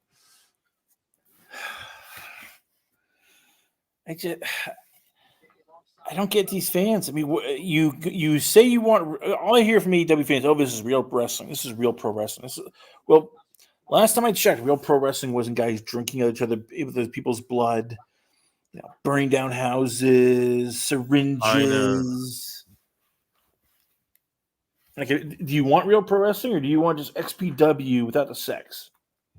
XPW without the sex. Guys, are we at 100 likes yet? I haven't even been checking. We've had well over 200 watching all night. We're at 81 likes. You stingy bastards. Please and thank you. Put your finger on them. Sorry, guys, I'm watching a fight here. Sorry, whether you're looking at the screen. Use your goddamn mouse or finger. Click it. Click the like, please. I don't know. I'm hungover a little bit from yesterday, and we're watching UFC here. And please click that like, and let's get up to 100 likes, and I'll stop asking you. Yes, and there's a giveaway too for Survivor Series for PWT members. George is saying yes, so that too. It's going to be a big one. That's coming in November. And I can't wait for it. And yeah, sorry, Chad, I'm not all over it because I am reading lots and staring at my screen so much. So I'm super sorry if I'm not showing every member chat here. I'll try and show some. Love you guys so much. Everyone go and hit that like, or you're haters. Period. Point blank. So these same guys, and here's this heel Josh guy again. But they go, the people who stayed home because of the serial killer increased the TV viewership for AEW. You what? It's like, what, dude? Because they had 700,000 watching, which is funny. It fluctuates that 100,000. And it's funny seeing people jump all over the 700,000, still no milli and shit. It's like, yeah, we know they're not able to get a milli this whole time, bro. They need CM Punk. They need a CM Punk return to do that, at this point. It's been years already. We know. So yeah, 700, I guess they consider good now. I don't know. Number 2 in the world, I guess, still. Moving along, I will never underestimate the stupidity of internet wrestling fans. Ricky Morton goes, stop headshots with steel chairs. Ricky Morton saying it, the GOAT. One of the GOATs. This guy here goes, shouldn't a vet like you know when a chair's clearly rigged, gimmicked? Ricky Morton's probably sitting there like, bro, we didn't rig or gimmick chairs, you fucking mark. Fucking Mark. Another one. Mark.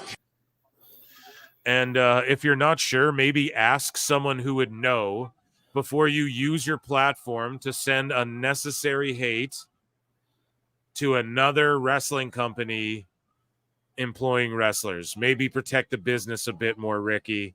Look at these elitist, schmarmy, fucking cultist, gatekeeper douchebags, and this is what my goal is we're converting these people back into normal people, and we're shutting them the fuck down. Enough of this. Enough going at Ricky Morton, bro. Shut the fuck up. A shaved chair. You don't understand CT, bro. It's crazy. These sickos think this because of Meltzer, because of the fucking Shillington saying what AEW's doing is okay while it's slowly dying, you know? We cannot stand for it, folks. We cannot stand for it, chat. With our flutes, we play together. We stand strong. But yeah, I don't know, dude. This guy got his fucking brain shaved down clearly when he was a kid, because to even say that to Ricky Morton is just ridiculous. Speaking of ridiculous, though, there's ridiculous people on the other side too. And, you know, here is these people who are trying to cancel AEW. And this, I quote tweeted this laughing at this guy trying to cancel AEW. And then Covalent TV blocked me for quote tweeting him and like laughing at this mark trying to cancel AEW. This guy fucking, you know, blocks me. So I have no idea what happened there. There was a nice TKO just happened in UFC just now. But yeah, here's some fucking mark who wants to cancel AEW, which this is super cringe too. Hi everyone, it's me, La Parka. I am a former reformed chair swinging freak, so I know a little thing or two about the violence that was carried. This has to be a troll. Out on Saturday night, and I think it must be stopped. And I think I speak for everyone. Isaiah Scott, Daniel Bryan. It's time to come home. It's time to come home. Hi everyone. I don't know, dude. That's like, I don't know what this guy's deal is, but I like the gimmick. I like it. Let's keep it right over here. I like what this kid's doing. Because if he's trolling, I'm gonna be following it forever. Yeah, that was an amazing finish there. So, a live look at I Am Chelsea Green cooking Austin Epperly, send this guy back to the minor leagues. And so this guy goes, Chelsea Green is Monet. And this guy goes, the Mercedes hate is so funny. Only women in WWE now better than her is Rhea. They love to hate on women who voice their opinion. Chelsea is trash compared to her. Chelsea, to me, is top in the world, number one, like all around. She's like top fucking three. Like, to me, if I'm making a wrestling company, she's like the first person I'm signing. Like besides my stars, right? Like, okay, you got your tippy top people. Who's like a player who can just a position player in your women's division? I'm signing Chelsea Green. You know what I mean? All right, so let me ask you this: where do you rank her for WWE women's division? To me, dude, she's like a top 5 in all of wrestling, all of the world of wrestling, because she can work heel, work face, great promo, can work a long match, a short match, work Julia at the drop of a dime, do a tag, do singles. She can do character work. She can be just like a serious wrestler. She can do crazy spots fucking when you need her to. She'll dive off a ladder. She works safe. Yeah, I like her, but I would not call her top 5 in the world. I don't even think she's top 10 in WWE. Derek H for $5 says Tony Khan is Peter Pan and has turned AEW into Neverland, where old wrestlers can come and relive their indie childhoods. Nobody grows up. You fucking Mark! The best guys, Tony Khan. This is great. Yeah, pretty much nailed it on the head, dude. It's just a playground. We know. But yeah, Chris agrees with me, chat. What do you think? What do you think, Derek H? Let me throw one back at you, bruv. What do you think about Chelsea Green? Top 5, top 10 in the world, or what? I put her like top 5. I wouldn't, not even top 20. Damn, that's crazy. Look, I like her. She's very good, but I mean, if WWE had to do their draft, I mean, I could name you 15 people they take over her right now on the main roster. So like, let's say you were doing a draft right now. You have to pick, let's say they say it takes 6 women to build a division, or it takes 6 people to build one division, and then like Okay. 4 or 5 or 6 tag teams to build a division. So, Okay. and that's like being big about it. So let's say you have to pick 6 women. Who are Okay. you picking right now? You're drafting to Raw. Who are you picking your top 6 women? Who are you going to build your promotion around, let's say? Rhea Ripley, Bianca Yeah. Belair, Yeah. Bailey, Tiffany Stratton. Yep. I'd go. So here's one of my surprises. I can't believe I'm saying this here, but I'd go Liv Morgan, and I'd go. We don't talk enough about her. But I'd go Zoe Stark. Yeah, I guess no, but like you do need a jobber. You need like the white meat baby face person who can lose. But so that would be to me. I That would almost be Liv agree. Morgan. Liv Morgan was a wonderful baby face at one point. I mean, Yeah. people forget. I mean, it was she became a heel, but I mean, for a long time she was the white meat baby face who was adorable, but everybody wanted to like. And if you really need that, Zelina Vega. Zelina Vega does not get enough credit. And we haven't even mentioned Jade Cargill, who she is a star. I mean, I like Chelsea Green a lot, but Chelsea Green doesn't scream star, right? I mean, Jade Cargill. I disagree. I think Chelsea Green screams star. I put a poll in the chat: is Chelsea Green top 5 women's wrestlers in the world? You guys can go ahead and vote on that.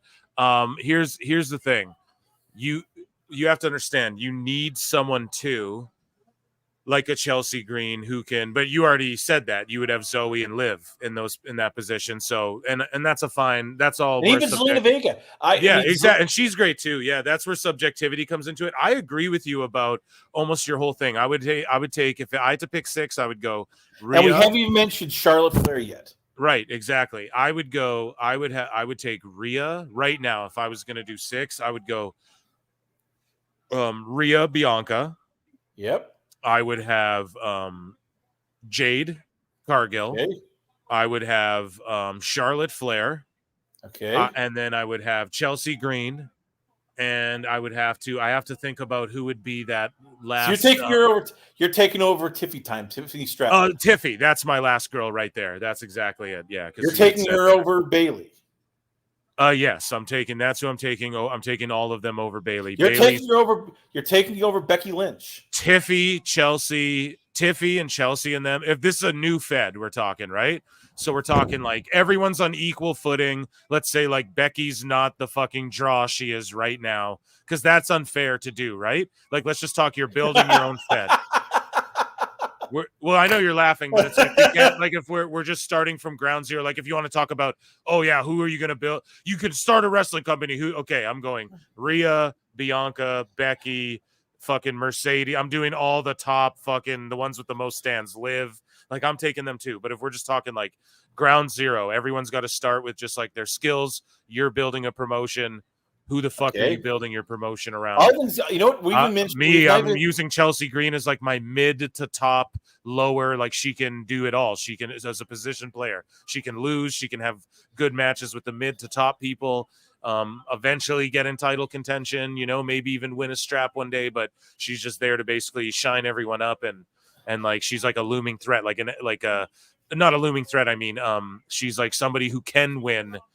Can pull off wins, sort of what she's doing in WWE now. That's how I'd use her. Like, I just see her as the perfect, and she just sells so good, man. She makes everyone look so good. But is there anybody who doesn't love WWE's women's roster? I mean, is there anybody? I don't think like there's some women who aren't that like who get a lot of TV time, like Maxine Dupree, bro, fucking draw like. Oh, come on! Now you're bringing the one person who is basically started as I know, but she brings in social media views and all that type of shit. Like, people love her. She's like in the fashion world and all that shit. And what I'm saying is like I'm not going to bring her in based off of like, just her skill alone. You know what I mean? Like, Chelsea's way better than her. Yeah, Liv Morgan's work isn't the best, she's won me over more recently. I don't know. I think Tiffy cuts better promos than Bailey. I think a lot of people cut better promos than Bailey. So I wouldn't take her, honestly. I know she's awesome.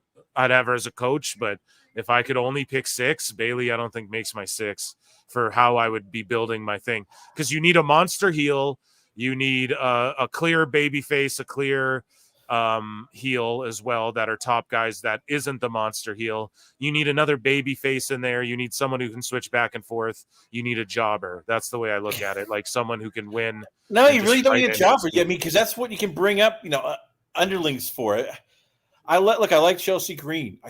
I just look at her and go, okay, she's good but not great. There's nothing you look at her and go, man, she has star Chelsea. quality. What do you mean? I disagree with you, man. I think that's why she works, and they're so invested in her. She's on every WWE TV show. She's on NXT, SmackDown, Raw every single week. Yes, because she is a jack of all trades. Bro? Because she exactly, and she looks. First off, she is a fucking dime to dime. That's got to be said. She is fine as wine, dude, and that's one thing. Secondly, she's exactly like you said, man. She can babyface, heel. She's a position player. We haven't seen her as a babyface. To me, she screams like a star, man. She to me, she looks like a star. The second they decide to go, we're going to push her to the moon, they can give her that run and it works. So man. why haven't you pushed her you to the moon yet? Because she's good at what she does now, bro. Not everyone can get pushed. Not everybody gets a turn. This isn't fucking all friends wrestling. No, but if she was, and everyone gets a participation trophy. I understand not that. If they viewed her as a star, they'd push her as a star. I mean, that's bro. No. Here's the thing, though. People in WWE are stars in different ways too, man. Like, no. Don't be an AEW guy. Like, I'm not. Bro. She's one of their stars. You can't tell me when Chelsea Green. She's an excellent performer, but she's not a star.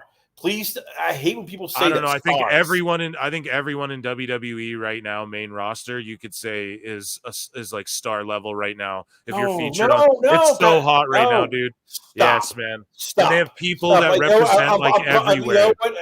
You're as Duke Loves Rass would say, you're getting ridiculous.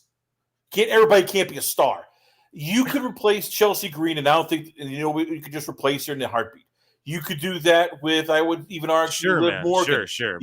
But they stars are people you can't replace. Like Cody Rhodes is a star. You can't replace. Sure. Okay, so I guess we didn't define what star meant.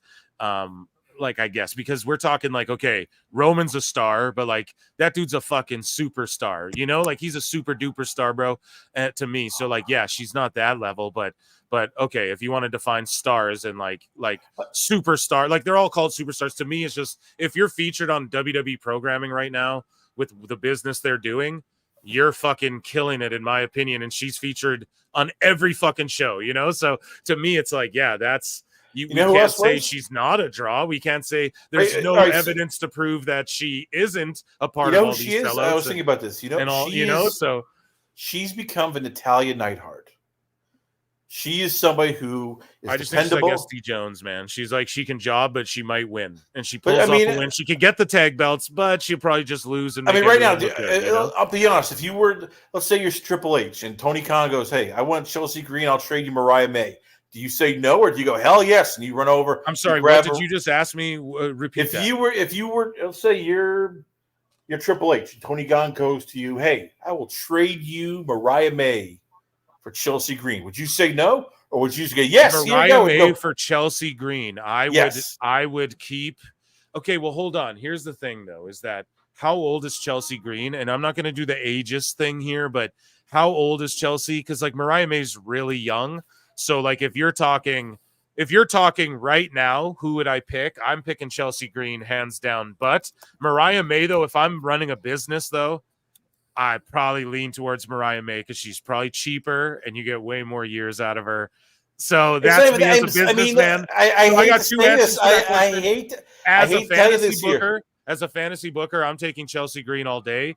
As a guy who, if I was running the WWE and they were like, and I would have to factor in finances and everything, I'm going Mariah May, actually. So, yeah, I mean, I'll be honest. I guess Mariah May, but yes, but, yeah. I get it. You're a Chelsea Green fan. That's like me. I was a Tim Tebow That's fan. what we're talking about. But you know, I'm being logical here. It's like I look at Mariah May. Well, it's subjective, dude. I put her over as to me, I think Chelsea's top 5, Yes. like all around, dude, in the world.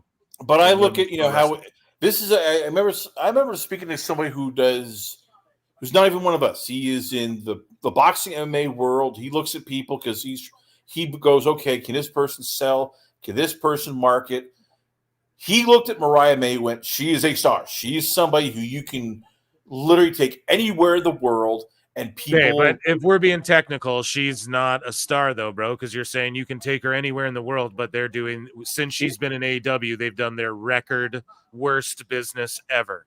So no, I disagree with that. Like Mariah May, listen, Mariah May to me, because you keep interrupting me here. So well, let here's me the thing, finish. dude. You're saying some boxing guy. Well, who is it? You know, like I don't fucking here. Like that doesn't. Here's the thing. Mariah May doesn't have star aura like Julia even.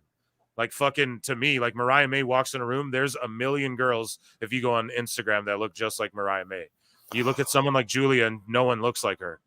She looks so unique, you know, like that. So to me, I don't know, man. I think I don't think Mariah May's like, So let me get back to this here. Yeah. Before she has a look, she can talk, she has persona. She's just stuck in basically hell. But you look at what she has done in such a quick time. And she has already gone from like, she just started out in AEW, and within a year, world champion, one of a few gimmicks. You and I can both agree, you know, is must-see TV, who just screams like who? Star power, Mariah May. No, it's not must see, bro. No, Mina Shirakawa, or what was her name? Oh, Yeah, God. Mina was Mina was the reason everyone was like, oh my God, Mina and Mariah. Like people are more excited for Mina coming back to America now than like honestly, because like what has AEW done? Mariah May just won their title, and now it's like nothing. It's just a nothing burger story, but and no one's tuning in. They're doing their worst numbers because they're not. That's not her fault. But you basically have Tony Khan running this. Now ground. You're pulling an AEW fan. Oh, it's no, not. I am not fault. pulling. It's like, hey, let's have Mariah May wrestle. No, we're just gonna have her come out, tease, and go back in all 30 seconds. I mean. Literally, you could have written this better, stoned on pot, having a couple beers, eating like hoagies. You could have come up with something better than what Tony Khan is doing. I could, bro.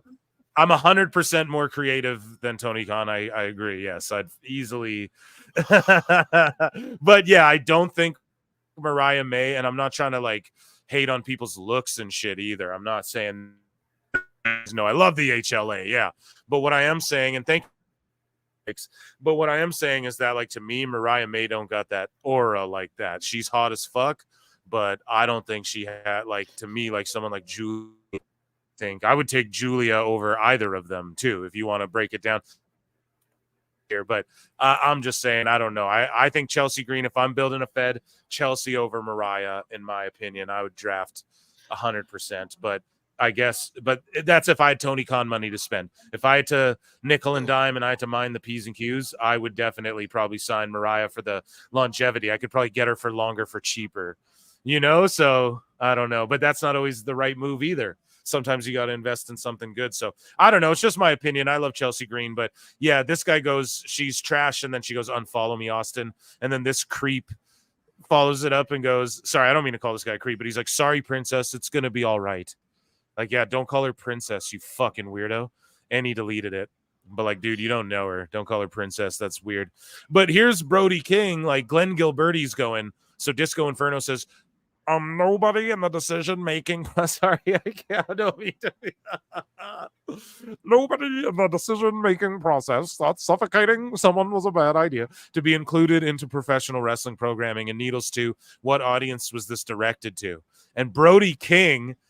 quote tweets it and goes, the sickos, bitch. So Jimmy again. Another Jimmy guy Dan. who loves getting hugs from Tony Khan. Still seeing, so this guy goes, still seeing a lot of discourse about the AEW attendance numbers, but the reality is, even with popularity down today versus a couple of years ago, they are going to sign the biggest TV rights deal in their existence, which will make them profitable. That's not true unless it's more than 150 million, and even then we don't know that if that's profitable, but and subsequently very successful. Doesn't mean that, no, it doesn't mean they're very successful. I don't know why these people just say stuff like this. Speaking of Julia Gulia, just a heads up, wrestling fans, this account is run by Coke Ibushi. Now, guys, this Dark Pro Wrestleru Flosion account has had me blocked forever. Okay, forever, out of nowhere. I don't even know why. I just go on. I looked at them. Someone posted something from them. I looked at their account. I'm blocked. Right? They would post like Japanese clips. This person exposed them. Just a heads up. This person is Kokabushi. If you don't remember who that is, he's the dude that was caught being PDF file and also catfish people under the name Remy Steele. And yeah, then they follow up and go, yeah, he guilty. He went to go block him and he made his account private. And then he completely deleted his whole ass account. So, I mean, that just screams guilt because apparently, yeah, he was like messing with minors and shit like that. Another AEW stan like bites the dust there, and someone who, I don't know, blocked me for what? I have no fucking idea. But this person is putting Julia over. I think they're just a Japanese wrestling fan, but yeah, got called out, deleted their account. A true sicko. Another one bites the dust. So yeah, I don't know if you guys chat. Let me know if you're familiar with that account or whatever. But I remember on the show a long time ago, I was like, yeah, this account has me blocked. I was like, I don't know why, but whatever. Here's Taz responding to someone going, hey, brother. Oh, this is to Bryce Remsburg. So earlier we covered Remsburg. Here's Taz's response. He goes, hey, brother, you do not need to explain yourself or apologize for anything to anybody. As you know, shit happens out there in a ring, and talent aren't robots. They are humans, and no one is perfect. You are the best in the biz, IMO. Fuck all that noise. Keep being great. So, I don't know, words of encouragement from Taz. Now, this is a really awesome video I came across. You guys let me know in the chat if this is fire or not. I'm going to end this poll, okay? So, 53% of you said no, Chelsea's not a top 5 in the world talent. So, you guys disagree with me. Fair enough. It's pretty split, though. And, again, it is subjective, but... yeah, I take her top 5 almost every time if I had the option to. Okay, so why has she never been a main event star? I explained it already. Not everybody gets to be a main event star in the WWE. But all the other people we mentioned, all the other people we mentioned have. Like who? Sorry, name people. Liv Morgan has been a main event star. Yeah, because she's a big draw, man. She gets fucking social media numbers are crazy. Okay, Rhea Ripley. Which, by the way, no. So let me quantify too. So Liv gets all those social media impressions, great, and so does Chelsea. Gets really solid ones, but that's not her job to do that. So okay, but yeah, moving along. Rhea Ripley got pushed. She's literally the best number 1 in the world. I say Rhea is number 1 in the world right now, all around in the pro wrestling business. Let me just first come in. And then I'll let you. I'll tag you in. I'll tag you in, brother. As a wise man would say. No, we're gonna go person by person. You're gonna name someone. I'm gonna tell you what their role is and why it's not the same. I'm just gonna list off all the women. No. We got. We're gonna respond to each of them. Let me finish. It's my show, brother. We're responding to each of them point by point. Let me finish. Like I'm gonna say. All right. I'm going to list all the women who have had a main event spot at one point. Let's go. Like held the title. And then we can go. None of it matters, but go ahead. Yes, it has. You've had Naomi. You've had Bianca Belair. You've had Io Sky. We didn't even mention Io Sky yet. Naomi didn't get a huge main event push either, and that wasn't her. Again, that's not her role anymore either. And she never got a huge main event. She got the title, yeah, but she never got like a big run or anything like that with it. You know what I mean? So we've had Io Sky. We've had Bianca Belair. Yeah. We've had Bailey. We have Nia Jax. Over some of the best in the world, outliers, yeah. We've had Nia Jax. Right. We've had Becky Lynch. We've had Charlotte Flair. Right. We've had Carmella. We've had... Did Carmella get the title? Yes, Carmella has had the title. Awesome. Good for her. You know what, though? Here's what you're saying. Like, you're talking like Chelsea could never get the title. I could easily see her getting a one. Then why hasn't she? Done. I mean, because we're not there yet, bro. Like, what do you mean? Why hasn't fucking aliens come down and given me $1 million? Because I don't know. Like, the universe hasn't taken us there. They do not exist. She's had a bunch. Listen, she's had a bunch of start-stop pushes, right? So, like, you're asking why. I'm giving you the answer. Because the timeline hasn't made. Why didn't Roddy Piper get a shot at the world title? He's one of the goats ever to ever pro I'm wrestle. glad you brought that up. I'll tell you why, Roddy. You can still be the goat with. You can still be the goat I'll without tell you. having a world title run, dude. I will tell you why Roddy Piper never got world title, because he never wanted to be in WWE that long. He would always go off to Hollywood and do movies here and there. Okay, awesome. So I'm telling you right now, since Chelsea Green is brought back, they have, it's been Io Sky they gave a belt to. It's been Bailey. It's been Nia Jax. Io Sky's one of the best performers in the world, dude. Bailey's super over. But you didn't even have her in your top five. You left her out. Because it's my top fucking 5, dude. We're not talking about who's over. You want my top 5 of most, who I think's the most over, or who's the biggest draws? Those are different lists than who are my top 5 fucking wrestlers. Do you understand that? Like, I don't know if you even know what you're talking about, dude. I know what you're talking about. I have told you, Vin. They have, Bailey's like a big name in the business, bro. Chelsea's not. Yes, as big I know of a that. name. So Liv Morgan. Okay. So there you go. They've even given it to. They've given it to Asuka. They even gave it to Nikki Ash. Nikki Ash, Asuka's one of the best in the fucking world, dude, and she was a big name. Okay, People but that's knew what her. you She said. was You drawing keep for going. NXT. You keep saying, "Oh yes, well, Chelsea Green is a top 5," and I'm telling you right now, WWE does All not around, view her as yes. a top All 5. around, yes. All around. Then why has she not been given not that's even not a, a role. a title run, but a title shot? That's not her job. And she So what also is her had job? some So why is it that you're saying she's top 5? Because all around, bro, like, what the fuck? Are we really? Yes, we Chat, are. are you guys with me? Are we really? So we're just going in circles here. Yes, top we are. 5 what? Chris, stop. Are you talking about top 5 draw? Because you're just like going in circles here. You're like, oh, how is she a top 5 then? Because I explained it 15 times. She's a great heel. She does great babyface work. She never did babyface work. Yeah, she has in other promotions, bro. We're talking her body of work. Listen, she can do character work. She can be in a tag situation. She can wrestle Kaden Carter and Katana Chance, and then she can wrestle Julia on NXT, and then she can go to Raw and wrestle Mitchin and fucking have a match on the drop of a dime. Anybody, any promotion, anywhere. People, she has a name. She's known in the indies. She's actually quite a legend in the indies and like the places outside of WWE as well. All right, so once again, and then you take the fact that her job isn't to be the fucking world champion top merch seller. Her job is to have everyone fucking hate her and to go in there and sell her ass off and make you think, oh man, Chelsea might weasel out a win.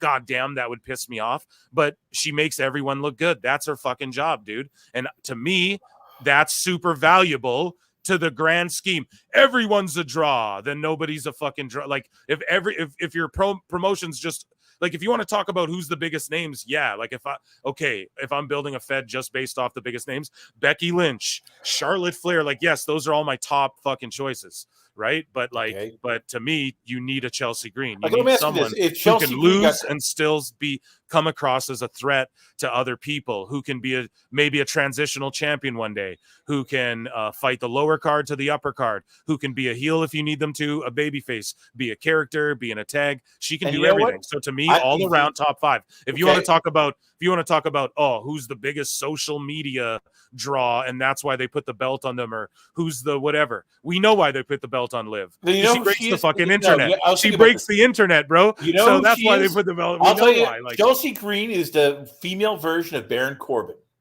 She could do everything well. She could be a babyface, she could be heel, that's right. But you know what? She's good. She's not great. And the people I've mentioned, they can all do the same thing. Asuka can do the same thing. Right, Io Sky can do the same thing. So I get it. You like her. I give her props. But they transcended excellent. That. That's the problem. To me, she's a good wrestler who has a role, who can be replaced by a lot of other people. Who could transcend that role one day for sure. I don't see her as that. And if WWE saw her as that, then they would have given her the Liv Morgan. Because 3 years ago, you'd be saying the same shit about Io Sky. Oh, why didn't they push her? Why didn't they whatever? It's because her time came, dude. She transcended the you're like, everyone can do that, but no, they can't, or else they'd have anyone else doing it. Chelsea Green does that because that's the role. Like, they invest in her for a reason. You know, the company's white hot. She's on. They don't invest in her, bro. They give her just little backstage segments. Bro, do you understand how much TV time is worth?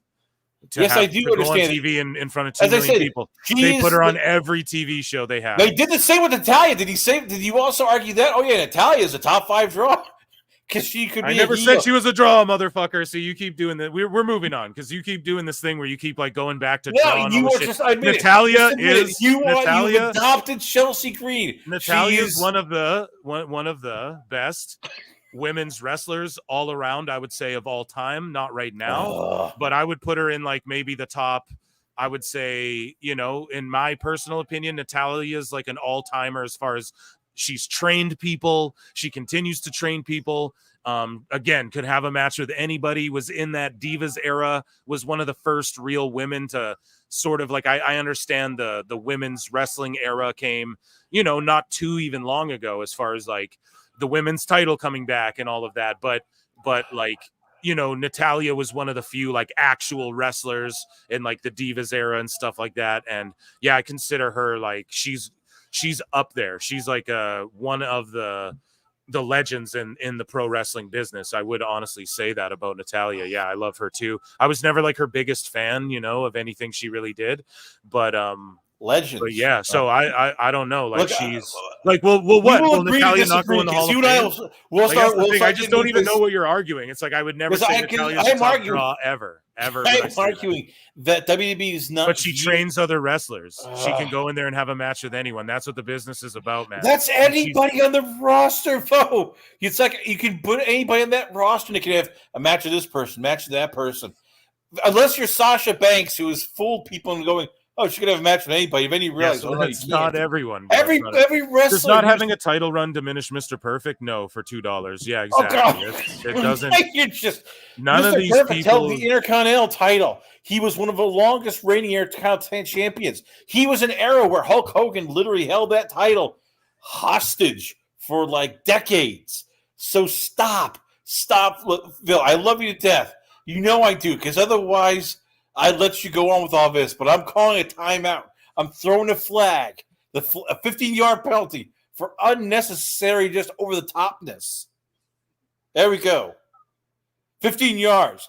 If you want me to give you a technical foul, I'll give you a technical foul now also for basically over-the-top Chelsea Green love. There we go. So you go. All right, perfect. Nah, you just it's like, yeah, it's a moose knuckle Jerry, dude. I used to love that show. Jerry. I'm throwing the flag. Challenge flag right No, there's now. no flag. You just like want me to not like Chelsea Green as much as I like her for No, I'm not saying that. actual You reason. can like Chelsea Green all you want. Yeah, so then shut the fuck up. It's like, what are we talking about? Like, okay, she's not the biggest draw. I think she's all around one of the best in the world. There you go. You And can I'm not say the she's one of only your one who favorites, thinks but that. to say she's one of A the lot best of in the people world. think that. A lot of people think No, that. they don't. And I Oh, wouldn't even God. list her. I would list, like Asuka's one of my favorites. Like hands down, like probably one of my like one or two right now in the world. Like I love Asuka so much. So like that's just all subjective, bro. So it's just my opinion on it. I But, like, understand yeah, that. I'm not gonna shit on Chelsea because she didn't get a title shot. I'm not shitting on Chelsea Green.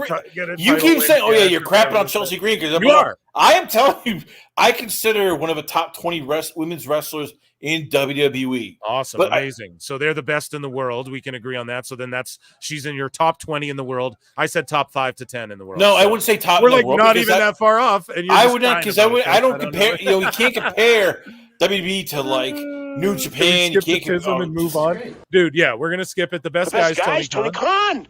The best guy's Chris Connors.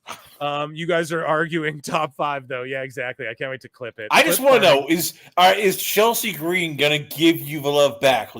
Will she follow you? Can you like cut I this don't know. clip? She's liked and my tweets before, but like I don't know. I don't care. you about should that. ask. Hey, She Chelsea, love that. I have defended you from all the haters. I've even defended you from Chris Connor, who even Yeah, the said, Tonga "Hey." twins followed me, bro. After you were hating. Yes, on so them. yes, the Tonga twins. But Yeah. you need to aim for like Chelsea Green for Oh, all I the will. love. I love Chelsea Green. For I all like her the shit. love. I You love should- her. I love Matt Cardona. I love Steph DeLander. I love their whole crew, man. I love Mance. So all you that should shit. ask. You should even send like, "Hey, since you are now have the blue check mark, go, hey, I'm asking for my birthday, Chelsea Green.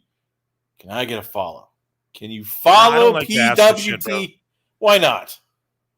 I don't know, dude. John Cena followed me without me having to ask. So Chelsea Yeah, but he Green can follows follow everybody me. though. That's fine. I'm telling you, you should just say, hey, look, Chelsea, I will be the president of the Chelsea Green fan club. No, it's not always this like fan club. It's just we get on one thing, you get hung up on the one thing, and it's like, nah, don't like. I'll tell you exactly what I think, and it's not the Chelsea Green fan club. I just think she's one of the best in the fucking world. You want to talk about Rhea? I'll blow Rhea to death, and then you won't disagree with it. That's the difference. So you're just like, want me to? Yes, because you said Chelsea Green is one of your favorites. Tay-Rock killing it with the wrestling scheme. So Tay-Rock comes into King of the Dots, shout out Canada, KOTD, and yeah, he drops these wrestling bars in this battle. You all try and catch them. Let me know if you guys think this is fire or not in the chat. A wrestling fan. That's something I've been showing proudly. You would know your role and shut your mouth if you know about me. Leave this man killed Roddy Piper. He knows I'm rowdy. At his funeral, I will smack his aunt and tell his uncle howdy. This guy's a bitch. Fuck his dying wish. We could have did this massacre 1. I'm wondering why it's 6. I said, Uncle Howdy, why it's 6 and no one get it until I send your grandmother to Bray Wyatt and leave her rocking chair with no one in it. Squeeze a 50 till I see it's empty. His mother clapped. That's one in mommy's back like Rhea Ripley. He don't get me. The knife I turned the dog into a screaming puppy. That's Jerry the King when he see a titty. Who the flying fuck said bro is a soldier? I am Jake the Snake. I go in my bag in this show with a cobra. No Andre. One giant strap over the shoulder. The stick out like a sore thumb. That's Solo Sokoa. You know it ain't over. This RBE dude is not a threat. Your league owner been losing my respect. You'll be a pallbearer for ARP. I'm going to do something foolish I regret. They going to find Big Boss Man with a noose around his neck. I'm just violent. The text silent. It'll shoot through a vest, break up a shield. Seth Rollins, wave a Glock, bang a pop. As far Man, this shit is dope. as working, your legs are stopped. Shamrock, Ken, your ankle lock. You play with rock, you going I mean, all the gun bars are like whatever, you know. Everyone just all these different gun, the click, click, bang, like. But it's pretty crazy. He tied it all into wrestling. die as soon as you try to. Champion of the year, now your time through. This is my first time rapping on King of the Dot too. And my debut consists of me taking a Cody out. I am Jacob 5'2". Drops a Jacob Fat 2 bar. Let's give some fucking air horns for that performance.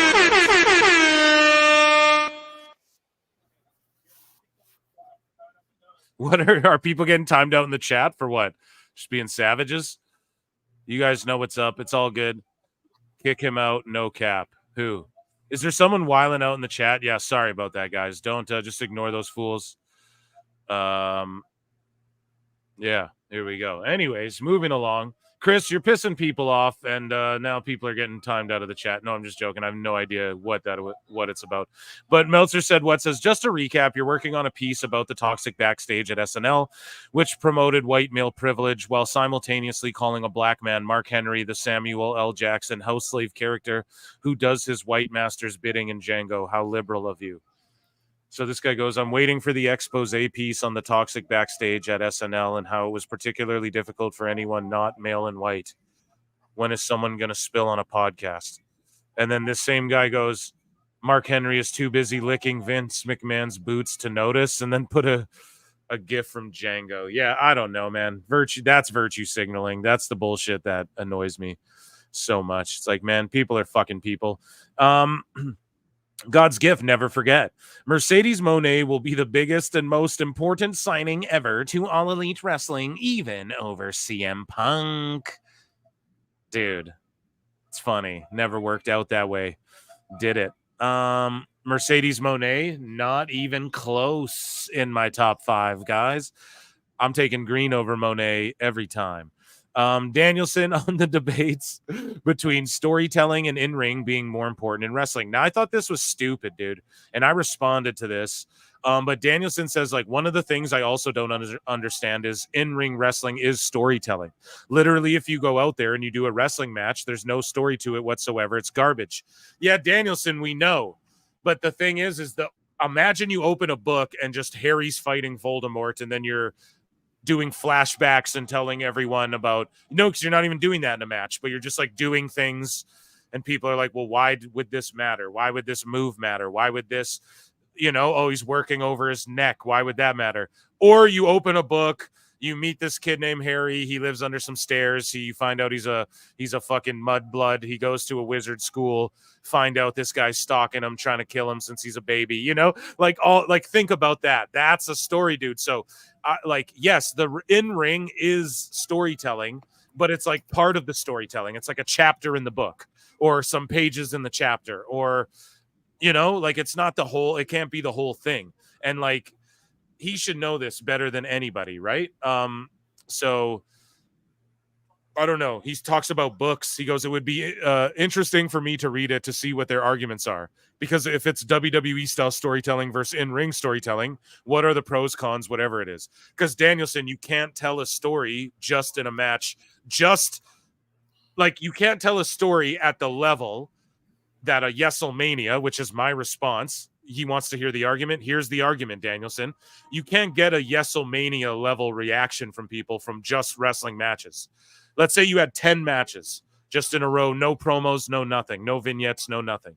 You're not going to be able, what's the story? Like the stuff that happens in these matches. So if you're telling story and then the stuff that happens in the match, so Punk and Drew, they're fighting over this bracelet, in the match, the bracelet's on the ground, or Punk rips it off of McIntyre's wrist, kisses it, all that stuff. That's adding to the stuff that happened outside the ring. Those are elements of a story that can't be told within the confines of the ring. It all is working together, especially for a TV show. Now, if you're just a Fed where you show up, you do matches, you're a little indie that runs it, sure, that's great. But if you're on TV, bro, you got to tell TV stories. Like, it's just that simple. There's no TV show that's like, oh, it's just gunfights, like, oh, turn it on, it's just gunfights. It's there's story that's got to be told. This woman has one of the nastiest cuts I've ever seen ever on UFC right now. Anyways, though, I quote tweet this and I go, I love Danielson, but he knows better. Yeselmania doesn't happen without the shit that happened outside the ring leading up to it. We all know the matches are storytelling. That goes without saying. That's why wrestling is so amazing and unique. The fact you can expand upon just the match contest itself. Imagine, and I say it here, you open a Harry Potter book and he's squaring off with Voldemort and they're just in an epic wizard battle the whole time, and it ends, and the next book is Harry fighting Dumbledore in an epic wizard battle, then it just ends. Imagine you open a Harry Potter book and they describe the world surrounding him, blah, blah, blah. I went through it. And I said, I thought Danielson reads, bro. AEW ruins everyone, I swear to God. So that was kind of harsh for me to say, but it's like, God damn it. Why is he saying shit like this? So, this guy's guilty too. Pruro Resu Flow. We covered it before. And this guy's guilty. Julian Weeks is like, after all this happened, dude went on a blocking spree, went private, and then lost 1K followers and then deactivated altogether. So that screams guilt. Another creep. And then this is what's in the title here. So the post is deleted. Is it now? It is deleted, huh? Did someone screen grab it? Fuck. So what happened was Neckbeards called out Mansoor for this, and Mansoor actually ended up deleting this post here. Now, I think I screen grabbed it, chat. Oh, yeah, that got deleted. It finally got deleted, but it got deleted. And yes, it's once again, who's running AEW? Oh, yes, Idiot Boy is running AEW. Hey, you want to send gay porn links? Sure. You want to drop somebody on steel concrete? Sure. What happened was, I have the picture right here. What had happened is I'm going to post it to X and then I'll bookmark it for the show. But what had happened was the Outrunners dropped this shirt, and it is called, it's like the meat spin shirt. Literally, it's like, it's a shirt that says spin on the meat or something. Spin, we're saying, okay, guys? And AEW and their little immature fucking sixth grader cringe jokes, and the Outrunners come out with this new AEW shirt. And of course they have to go the sexual. It's all booty munchers, scissors, spinning on meat, all of that stuff. So I'm just going to tweet this out, LMAO, and then I'm going to bookmark it, and then I'm going to bring it up on the screen here. And what happens is fucking Mansoor quote tweets it, and he goes, here, I put it in my bookmarks, guys, so we're going to check this out. Give me 1 second. Mansoor tweets this thing out. Hopefully it just pops up. Maybe it won't. Maybe it won't. Here, I'll just leave this bookmarks and we'll go back into AEW hot news. Did I put it in AEW news or we were in the sicko section? I thought I put it in AEW news just now. We will go to my Twitter where I just, sorry guys. I'm also watching Noche at the same time, so I apologize for the botches. Fuck, I might have just botched it. I think I botch it sometimes with my phone like that, so I will just pull up my X over here and then we'll share this screen. And said, sorry guys, worst podcast ever. And boom, right here. So we will share this tab. So look, see it says meat spin. Give them that meat spin. Spin to win. Now available at whatever. So then Mansoor tweets out, awesome shirt. Heads up to my followers.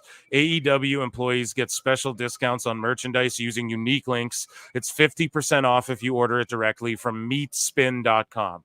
Now you click on meatspin.com and it's like fucking... You what? It's a gay corn, unless you're into that thing, whatever, but site. You guys know what I'm saying? Corn on the cob, the long way, for sure. And I don't know, AEW Neckbeards, so you guys can look at that. I don't know, it's a pretty trash shirt. AEW is trying to hop on top of the fucking, pun intended, the meat spin, but also the... just, you know, they're the fucking Outrunners are outselling people like Jericho on a Wrestle Tees or whatever the fuck it is. So, we'll share this tab again. So, you know, Neckbeards quote tweets it and goes, Dear Tony Khan, why is one of your employees directing people to gay corn websites? You must be aware that you have minors who follow your product and your wrestlers on social media. I know that you are a superhuman being and that you will take care of this matter. And so, yeah, I don't know. That's pretty cringe to like, it's just unprofessional and it's weird. It's weird that that Mansoor would even do that. And especially when, you know, like they're all trying to be like, oh, kids, fuck the kids. But then meanwhile, they're posting hologram and Tony Khan meeting kids and giving them hugs. And it's great. And yeah, it's just a cringe thing. And people jumped all over Mansoor for this. And then he deleted it. Yeah. Have a little fucking hindsight. Like, who's running this company? A lot of people are like, you know, they shit on WWE for people having their socials controlled or whatever. But and you can tell it's a little more free now. But you just see Ricochet and then this Mansoor thing. Just these people, and everyone's human. Like, I'm not mad that he posted the link to that site. I don't give a shit personally. But he is right. Like, is there not?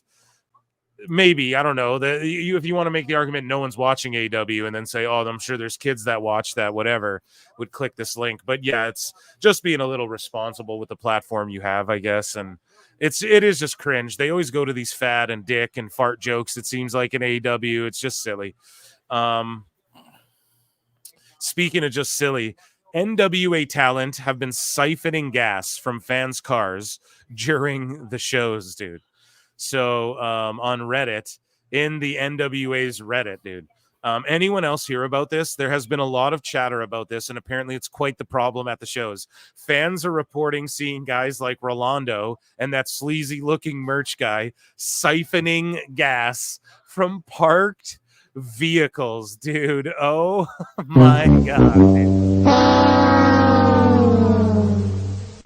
LC Killers for 17 for $2 says, night guys, I have to wake up early tomorrow. Thank you, dude. Guys, Tony Thanks Khan. for being here. Thanks for being here, buddy. I appreciate you being here. You have a good night, and we'll see you on the flip-flop. See you on the flip side. I might pop in live tomorrow and review Victory Road for you guys, so make sure you stay tapped in. But yeah, dude, they're siphoning gas at NWA shows. How fucking funny is that, dude? And then this guy's like, wrestling so back. So true. Speaking of Brad Shepard, who you had brought up earlier, AEW stance is clear and now on the record regarding this topic. Here's AEW employee Will Washington referring to concerns over wrestlers taking chair shots to the head as pearl clutching. Will he be paying those wrestlers medical bills decades from now? And Will Washington says, to each their own. I take wrestling fans having conversations about which wrestler had a better year than whom a million times over. Unsubstantiated rumors, speculation about contact tracks, pearl clutching over violence, or whatever some talking heads said on a podcast. I don't know, dude. Yeah, Will's just coping. Obviously, he doesn't want to bite the hand that feeds, dude. So what are you gonna do? So here's the thing. Here's Ebu, the fucking sick weirdo. Ebu, I'm just calling you out, brother. It is what it is. He says that WWE is said to be extremely horny to sign Daniel Garcia. And Ebu says, and he's wrong about everything, says Triple H reportedly believes that Daniel Garcia is the next great technical wrestler with comparisons to Roderick Strong and Bryan Danielson. I'm calling bullshit. I'm calling shenanigans. I'm calling lies. I'm calling horse shit. I don't believe this for 1 second. I think these WWE guys are purposefully stooging out bullshit information to these dumb fucking dirt sheet AEW ball kissers. And they are doing this so that someone like Tony Khan keeps investing into fucking people like Garcia that clearly aren't going to work. He comes out, the crowd does not give a fuck. The crowd does not care about Sammy Guevara, who's also in that picture. Sammy had a match on Dynamite. The crowd could not have cared less. And I think WWE, if anything, they're telling these idiots this. Yeah, oh yeah, Triple H is so high on Garcia, dude, so that they keep like pushing guys like this and letting, and you know, because it only hurts AEW. There's no way Triple H is like, oh, the next Danielson is fucking Garcia, bro. There's no way. So I'm just throwing that out there. That's my opinion on that. Speaking about, and he'd be great in NXT. Don't get me wrong, but Would he it's vote? just. Would he? Yeah, I think Shawn Michaels would make it happen with him. I think he would figure out, you know, how to get him to not be so cringe on the mic and shit like You know what that. I'm going to call right now? I think our buddy Kevin Apollo's little kids could beat up Daniel Garcia. I would not be The guy has shocked. no Kevin muscle. Apollo's a huge Lost dude. And, definition. No, yeah, not like Kevin Zilla Apollo. Fatu. Like, exactly. They have Zilla Fatu training in the fucking works. Triple H, I believe there's people stooging people like Ebu bad info, 100%. And I think that's intentional to make them look stupid because exactly, you have guys like Zilla Fatu coming in. You're not looking even at Daniel Garcia for however much. What is Tony paying him? $250,000 a year or $500,000 a year? Let's say you're not even looking at Garcia for that much. So yeah, I don't know, man. Here's more arguments about the whole Bryce Remsburg thing, which was just so dumb. I must be blind. Clearly, this is a different arm swing for the third count to exaggerate the touching and pushing of Jack's leg. Clearly, Bryce didn't push him at all and was going for a hook third count. So they're literally making up, like, clearly he was going for a hooked third count and stuff. It's like, what the fuck are you idiots talking about? God damn it. But what was the reason to touch Jack Perry's leg, though? This guy goes, some refs do a delayed 3, and the 3 has a different arm swing than the other 2 to exaggerate it. That's not fucking true, bro. The camera angle made it look like he touched Jack, but he didn't. This isn't hard. Jesus, man. Jesus, terrible.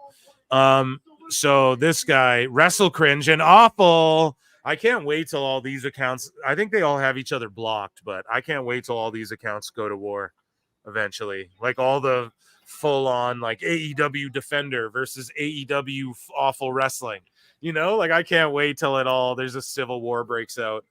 But I think they all have each other blocked, so it won't happen. But I would love to host that on my show and just hear the fucking back and forths with these sickos. But yeah, so more people, though, Awful getting more views on his shit than WrestleNomics, on his parody of WrestleNomics than WrestleNomics. So there you go. And then Wrestle Cringe goes, imagine anyone giving a fuck. Salty bitch. It's funny because Wrestle Cringe is back now. But yeah, I don't know. IWC Wars, Sicko Wars. I hope that happens, man. That'd be fucking hilarious. So now this pay-per-view starting. We're watching at home, and it actually looks pretty fucking sick. It's starting with, like, the Big Bang. And it says, from the beginning of time, our world has been shaped by combat. And, yeah, they're, like, floating through space. It looks amazing. Here, we'll look at this for 1 second, then we'll dive into some... I got some more hot news for you guys. He thought Perry couldn't see, so he the kick out, so he did it for him. Oh my god, just terrible. Yeah, this shit looks cool at home. I thought it was gonna look lame, but it actually looks insane. Being there would almost be fucking scary. There's like all these Mayan temples and shit.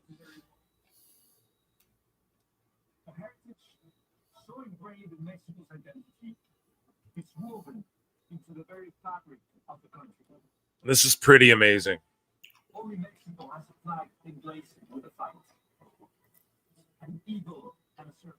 An eagle and a serpent in a fight. In the air. Yeah, it's like a love letter to Mexico. Dana White was telling the truth about that. For sure. Dude, WrestleMania here, like imagine like Undertaker's entrance at this Sphere would be phenomenal. Dana White said he's going to try and win an Emmy, a Grammy, and whatever with this show. If he does that, WWE will fucking win that when they do a Mania here. There's no way they see this and don't want to.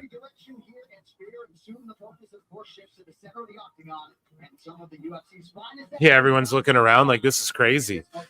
Amazing. Yeah, it looks so amazing. I'm super down. I'm into it. Let's see what we got. We got any in the memes? No, nothing new in the memes. Let's go to Misk. So here, hopefully Netflix doesn't pull this down, but Netflix had some wrestling to promote the Dump Matsumoto's Queen of Villains movie that I've been, talking about on this show a bunch. And here's wrestling on fucking Netflix, guys, right here.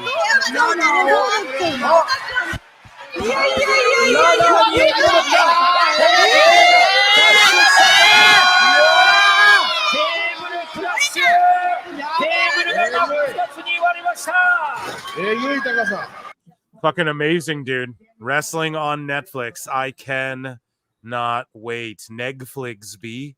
I can't wait. TNA news. We'll talk about that tomorrow. We'll talk about the TNA news tomorrow because I had people sending me pics of the crowd and the fucking merch. It looked banging.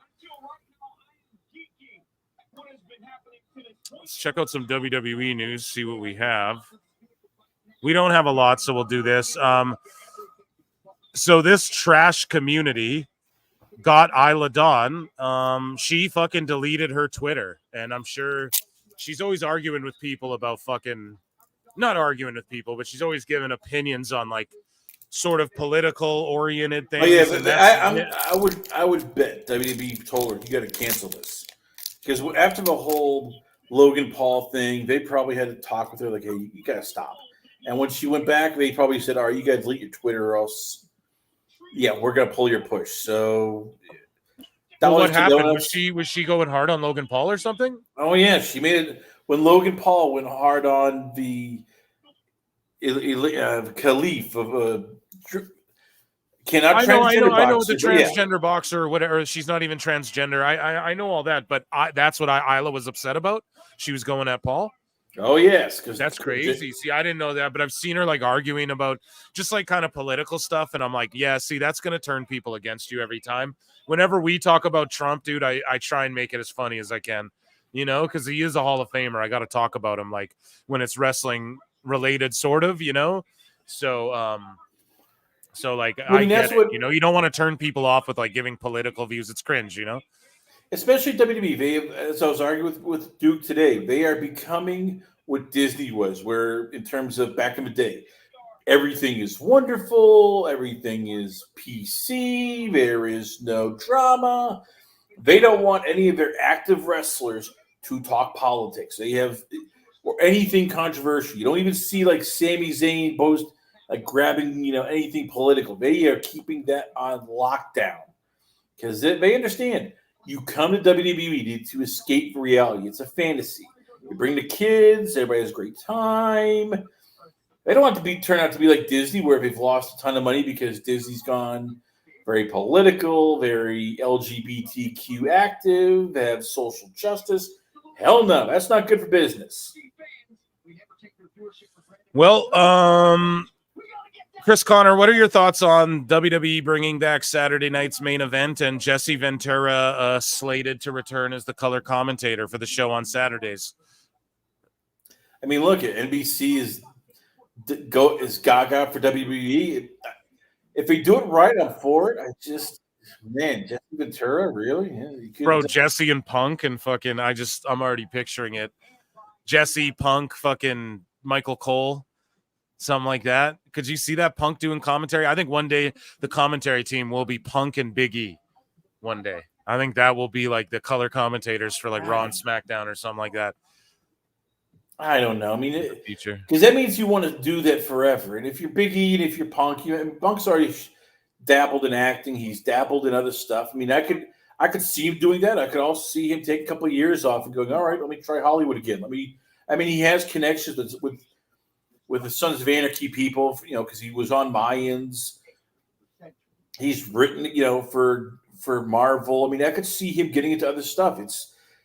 This industry takes a lot out of you mentally and I don't physically. think he will, because he's talking about him like fucking taking over NXT one day, like being the guy to succeed HBK and shit. So I think he's a WWE for lifer now. I think we'll see Punk on commentary doing the fucking, I think he's just full company guy now forever.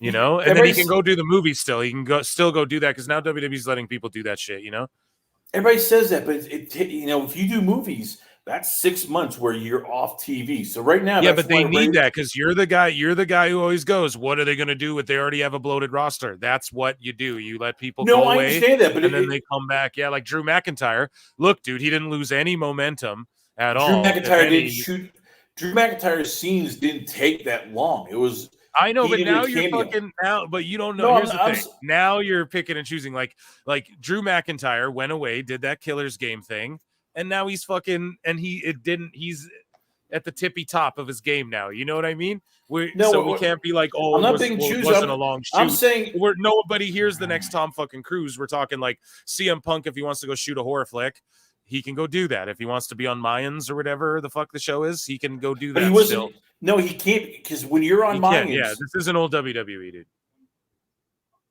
They'll be able to.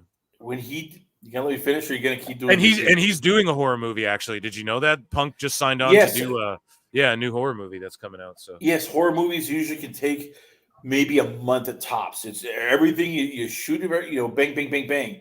If you're shooting stuff like Mayans, that usually takes longer. You're on different locations. That's why guys. Well, was he a regular on that show?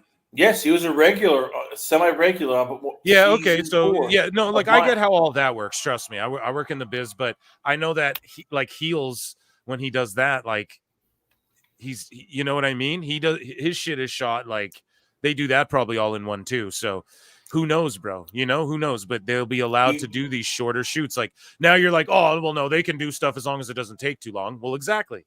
So they can go do movies and shit, Drew yes, they can do small cameos. If they want to. Sure, that's boom. There you go. That's all they need. Nobody hears Tom Cruise, right? Like, and Roman, they just went and let him do a big ass movie, and then he came back. Now, provided that is Roman, but they just let him do it too. It's Roman, and it's the old adage: how can we miss you if you don't go away? I think it's perfect. This is how we rotate in stars in and out of fucking the territory, so to speak. That's my opinion on it. But all right. But man, this Noche presentation is phenomenal, man. This sphere thing they have going on is just amazing. But yeah, I'm excited, man. So, as first reported by Backup Hangman, the Lucha Bros will be main roster bound upon their arrival in WWE. However, there's no timeline on when Penta and Phoenix will arrive in the company. Now, my whole thing is this. I said right from the jump, and see, I told you, Chris, they're focusing on tag team wrestling big time in WWE. I've been telling everyone, but here's the thing. I said Penta and the Motor City Machine Guns could all go to the main roster or NXT.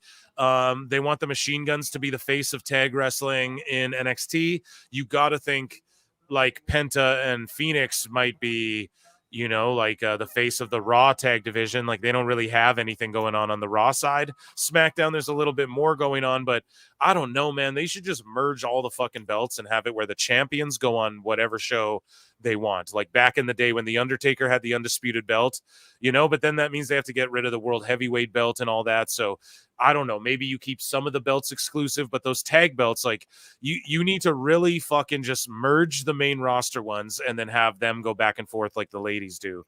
for sure. But if I don't know why Phoenix and Penta are gonna just skip ahead to the main roster, and that might not even be true. Again, it's fucking Ibu saying this, but everybody's pissed that it is confirmed that Motor City is in WWE, which I love, but people are pissed that they're in fucking NXT to start. Chris, what do you think? Would you send the Lucha Bros to NXT to start? Or like, do you think Motor City should be skipped ahead as well? Like, what do you think? Let's assume this is true. Why do you think the Lucha Bros get to go main roster right away, but not Motor City? I don't think they are.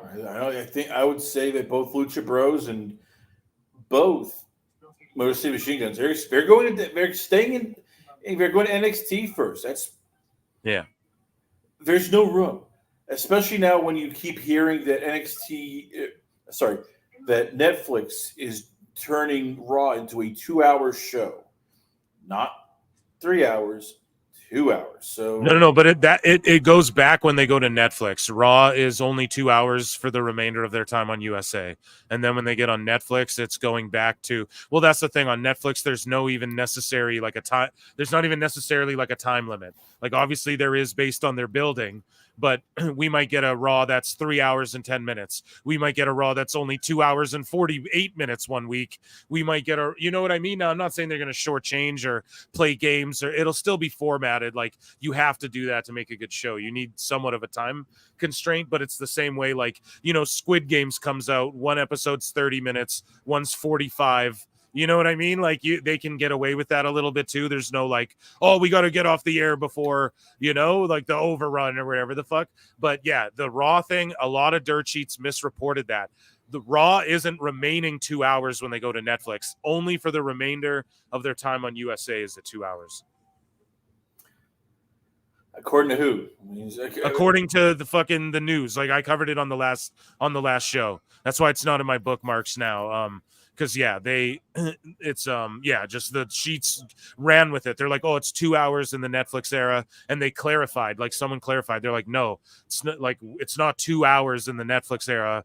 Like it's just 2 hours for a remainder on USA. Well, we don't know yet because the one guy who I trust, and one of the few wrestling people I do trust, is Mike Johnson. Has said he has been unable to get a definite yes or no on whether Raw will go back to 3 hours on Netflix, and says. Some of the company have played coy. Others suggest they will have the ability to be flexible with the length of the show. They're not sure. I mean, there's a lot of, as I said, there's people who are under the impression it's going to be 2 hours. There's some who say it's 3. It's Netflix's call. Well, I'm gonna give my X-Files on that, bro. Here's the thing. I think the reason they're being sort of ambiguous about that is because. Just for the reason I said before, because when it goes to Netflix, we're all going to be like, is it 2 hours or 3 hours or what? And what it'll be like, this episode might be 2 hours and 38 minutes. This one might be 3 hours and 3 minutes. This one might be 250 or whatever. Like they're not going to, obviously it's going to be a well-formatted TV show, but now within the confines of Netflix, you have, unless Netflix fully goes like, no, allotted time slots, but it's like they did Joe Rogan's live special or the Tom Brady roast. The Tom Brady roast had like an allotted window of time, and they fucking went over, like that time because there was it's just basically like, how long do they have the venue for? Is basically, you know what I mean? Like it went longer than they knew than they thought it would, right? And that's the beauty of Netflix. So I think that's why they're being ambiguous about it right now, is so that they're like, not going to promise it's going to be 3 hours, but then when we get Raws that are, oh, this episode was 240, but it was great still. But then if they do just give us a 2 hour Raw, we'll be happy with it. It's like under promising, but over delivering.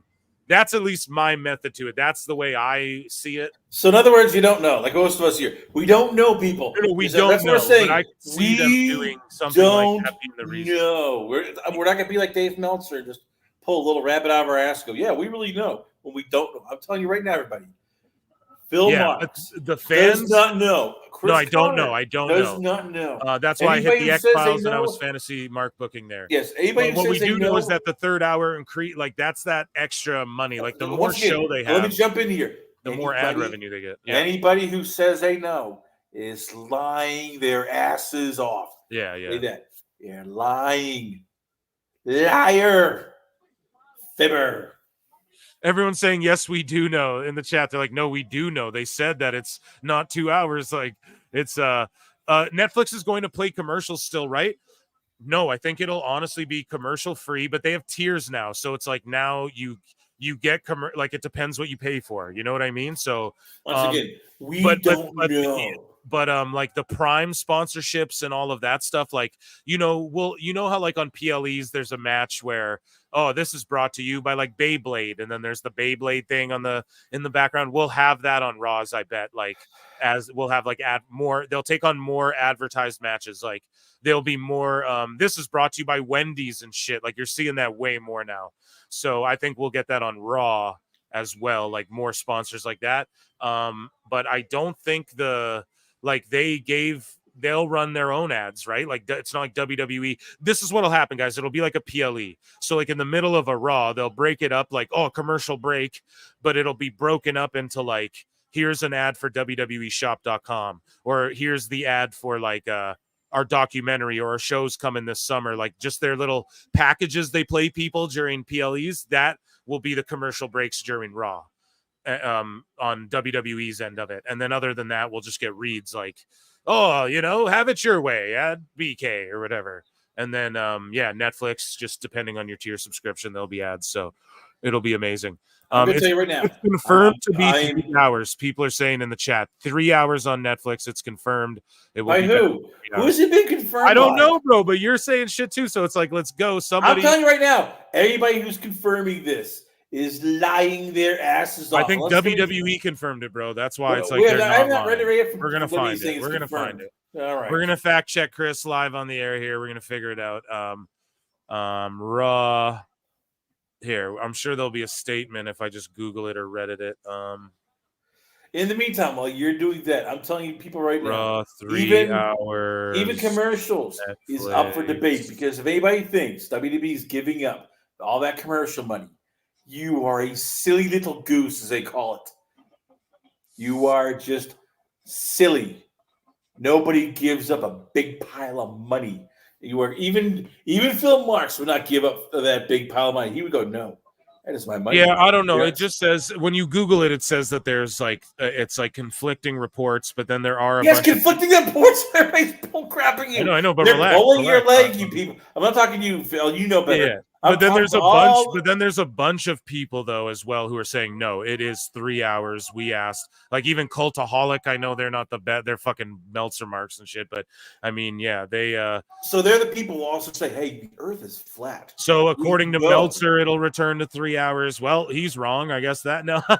But yeah, just the whole thing is that it's 2 hours for the remainder of their time on USA, so that USA can fit in that anonymous show. Like they had Michael Cole doing the promo for that reality show. They are fibbers. They're big fat fibbers here. Phil, don't be a big fat fibber. But yeah, see, so WWE said as well. They go, "Yo, Raw will be 2 hours starting Monday, culminating with the finale on Monday, December 30. So they didn't say anything about Netflix, just their time on. Yes, they have not said USA, anything. So we'll see, but I'm pretty sure it'll end up at least running over 2 hours. Like they can play with the time. That's what I'm excited for with Netflix. They can go, look, if we can't give you a great 3 hour show, you get a great 2 hour and 45-minute show this week. Or like, hey, we can give you a great 3 hour and 20-minute show. That's what you get this week. The Rock went a little long. Oh well, we're on Netflix. You know, I can't wait. I should rename you. You're no longer Phil Marks. You're Coach Prime Marks, because that's who you sound like. You're like Coach Prime Sanders, where all of a sudden you make up one thing, but you twist it around to something else. Just at you, Chris. And I'm telling you right now, I do not know any of this here. I am just speculating. It's probably 2 hours. Phil is speculating it's 3 hours. None of us here. I never said that I knew, bro. That's what the show is. We're just speculating on shit.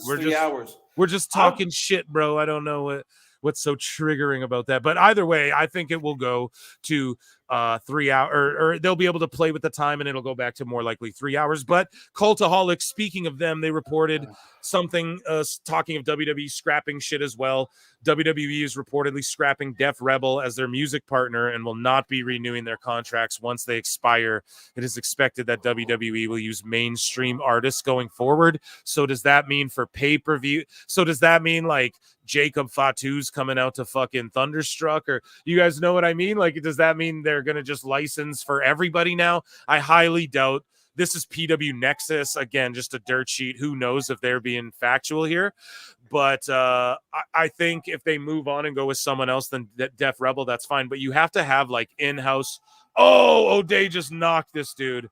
But you have to have some in-house people to some extent, especially when you create characters and stuff like that. And I don't see them just shilling out money to like, you know, fucking bands and stuff like that for every wrestler gets a fucking no. So, but in other words, you should be hitting the liar button. Liar. It should be. Yeah. Liar. Who knows if this is legit or not? But liar. The truth. But yeah, we have a nice triangle choke, but this guy's defending it well. Like he's got his legs. Rodriguez has his legs the right way. Like that's what you want to do. He actually wants to try and drape that leg over dude's chest, but he's getting choked out badly and hit. It's like really uncomfortable, and you got to be really flexible to do that shit. But anyways, though, yeah. So I think that moving away from Def Rebel might be a good idea if this is true at all. But you need an in-house person. I don't believe that aspect at all. And furthermore, like, I don't know. Like, people are mad about the Meg Thee Stallion song. I can see them just doing that, like using more real artists in, like for all of their events. And like they already do that, but just like Raw even. Who sings that theme song?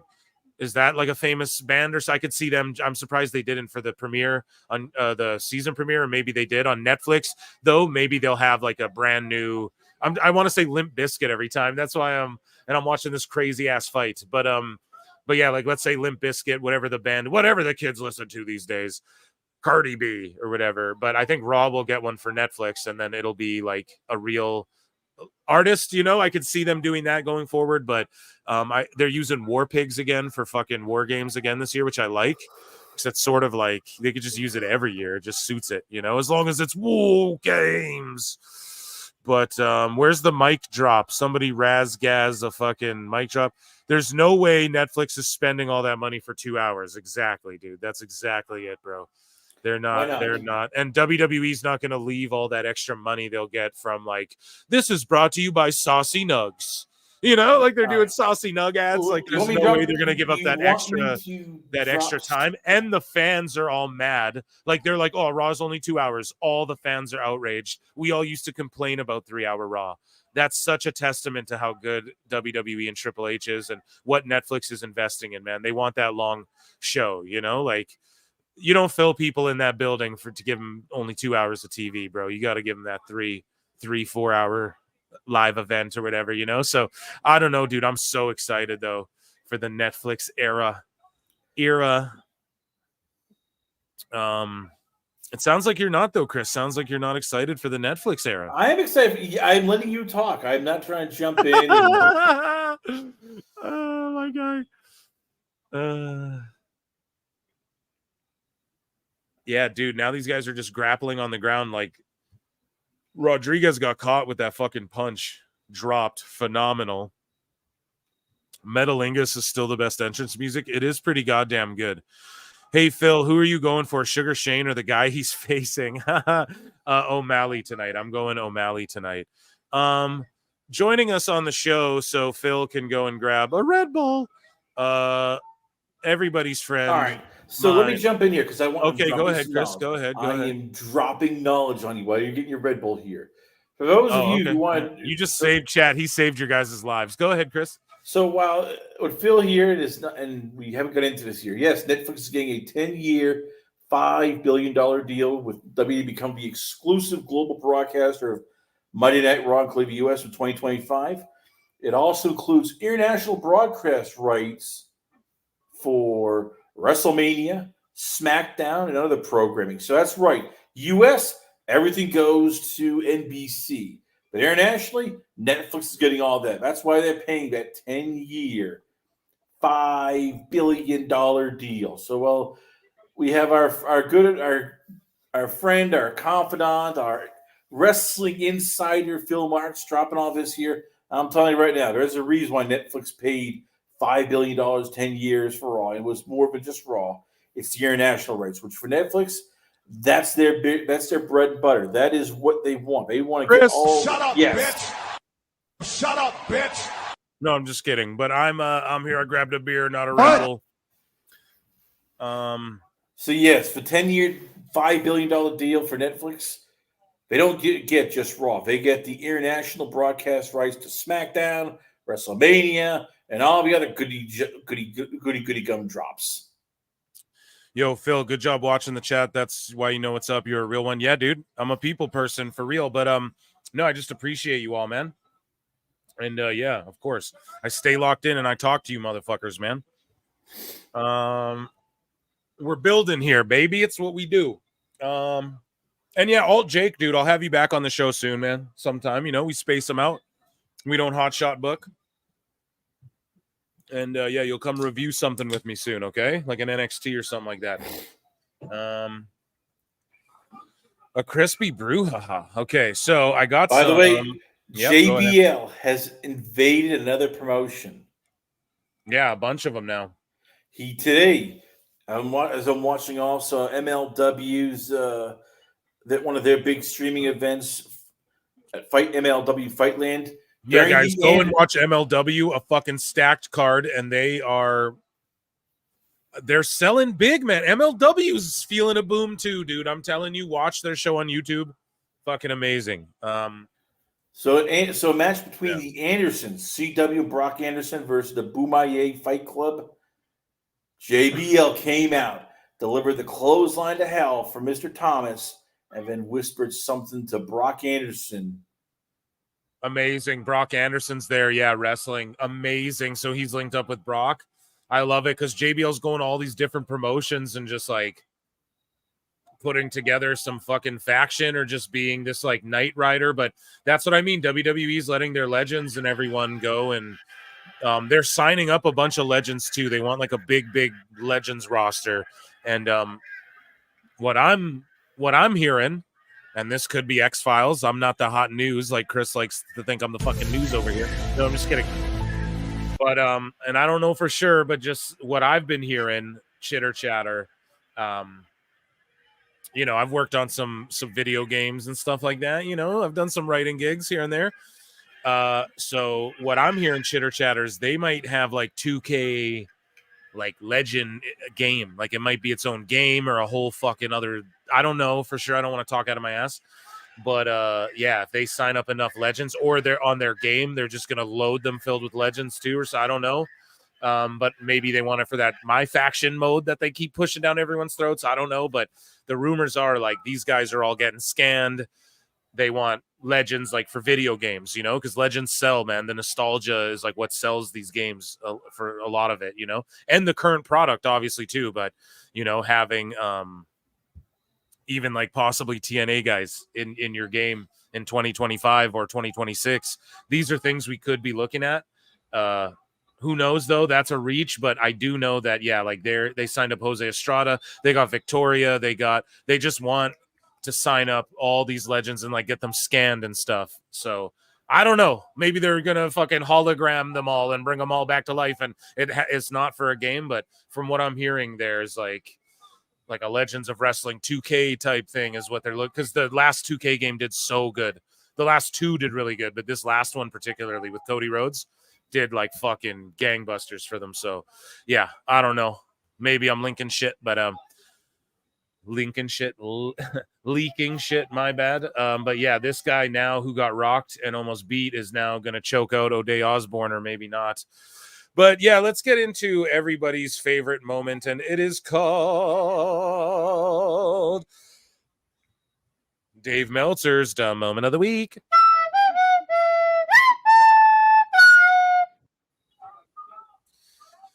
So, Meltzer said what? Well, here's audio of Unca Dave getting sassy about the AEW TV deal and smugly puts down the idiot podcasters stuck in the 90s. Oh my God. I can't wait, chat. Let's go. Flutes in the fucking chat. Let's go. There are definitely things that you can criticize them for, but as far as the value of the business, if you have it astounds me because you actually have to not know anything about television at all or modern television to not see this. And yet people have been doing this thing for years. And, I don't know how many times I got to tell you, and I don't, you guys can all frickin' He all these literally guys, sounds like all he's in his, I don't know how many times I got to tell you, Sonny. Like, Dave, shut the fuck up. these podcaster idiots who have been in Me? Are you talking about me, Dave? You what? I'm an idiot? I'm an idiot, Dave? Jesus. insulting me for all these years because I'm the one who's been ahead of the curve and you guys are still Oh stuck. my God, dude. Dave, I'm the one who's been ahead of the curve. With what? With what? What have you been ahead of the curve on with anything? Literally nothing. Name a fucking thing. Oh, because AEW was going to what? You thought it was going to take off and beat Raw and be this fucking big thing. It's not. Idiot. On stuff from 1990 or 2000 or whatever it was. Man, I mean, it's like the one thing you can do, every one of you, is that he is probably not going to announce this thing for a couple of weeks. So you can get on board and explain, guess what? I figured this all out before he announces it. And you can look like you at least can look like you're not completely out of touch, even though you've been out of touch for the last couple of years. So anyway. It's projection, man. Dave is the most out of touch person there is. So when are you going to confront Dave Meltzer? That he's been... more. I'm just, it's just that time. It's there. It's time, It's time. It's time, Tony Khan. Oh, man. So, yeah. Just mind-bogglingly delusional and unhinged from Dave Meltzer. Meltzer. When am I going to confront him? There are definitely things that when he agrees to come on my show. So Dave Meltzer says MJF is also expected to be gone for a while following All Out. MJF is taking time off. He didn't lose, but he ended up getting taken out. It's an injury angle. He's going to be gone for a while. So it's an injury angle none of us know about. And he fucking is gone after didn't he win or did he lose? I don't even fucking remember, but he's gone. No one here embraces the grind, bro. MJF always just takes off after fucking, the big show. He just goes away for a while and it's just start, stop. No one really cares. And I don't know. It's just so stupid how this company's ran. Really fucking is. Triple H was very nice to Brett.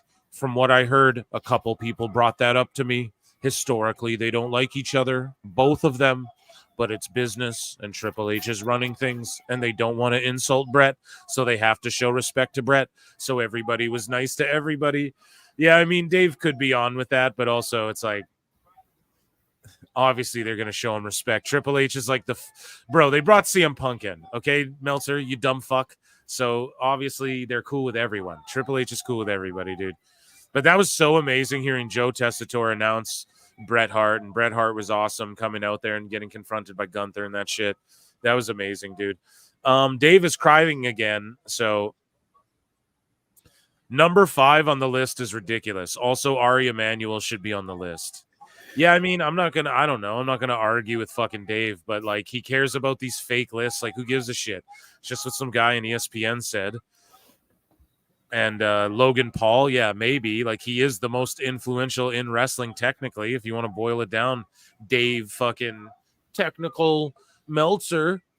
Read my 5,000 words technically, actually, if they really didn't read, So Dave Meltzer says, most don't. Okay, so this guy says, as a Brit fan, this tribalism puzzles me. My son and I both enjoy both WWE and AEW. Is that allowed? His favorite wrestlers are Will Ospreay, and the OJ Mo, because they both are British and awesome, but we watch both of them, whatever.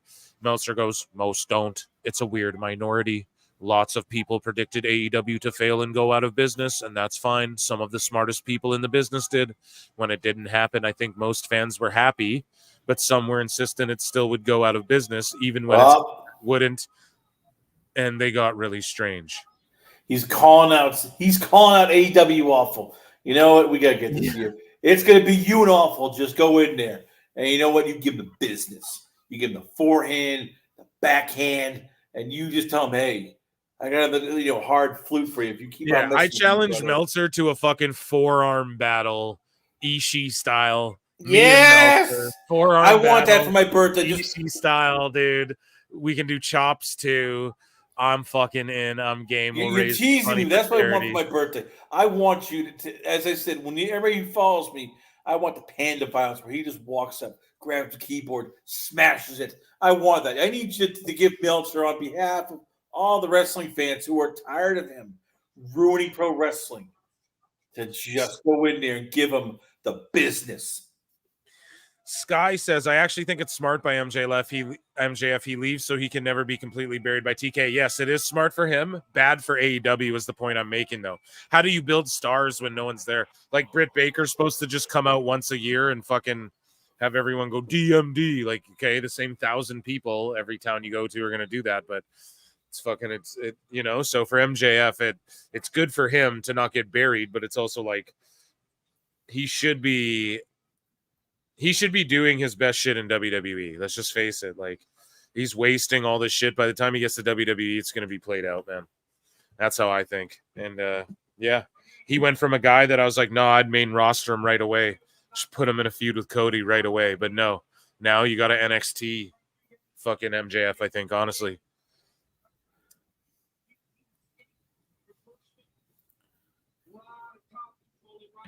Puff it on that Perry pack. But yeah, Meltzer's crew got really strange. They're the ones who got the strangest for sure. So moving along, we covered that one. Remove it. Dave Meltzer on AEW booking Bryan Danielson versus Nigel McGuinness in a non-title match for Grand Slam.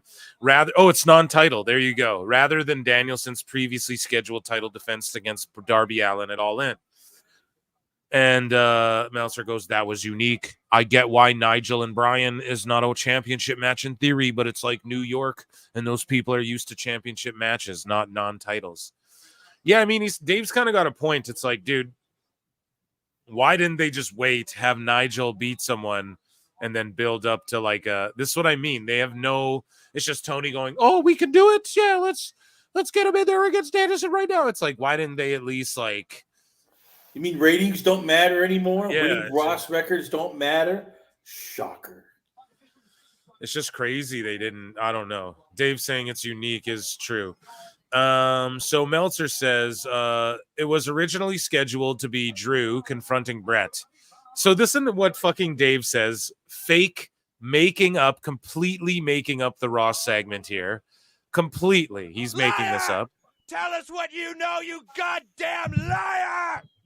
And it's his own fantasy mark booking, and he says it was originally scheduled to be Drew confronting Brett, which would have made more sense given that Punk is a huge Brett guy. No, Dave, nobody fucking knows that or cares about that besides the uber smarks like me and you fucking idiot. Gunther isn't that good enough to be standing in the same ring as Brett, dude. Now, Dave is burying Gunther. He's burying Gunther, the guy that's like, oh, Gunther's in Europe doing amazing things. Oh, my God. So I don't know why the decision changed. Dave, it never changed. You're making this up.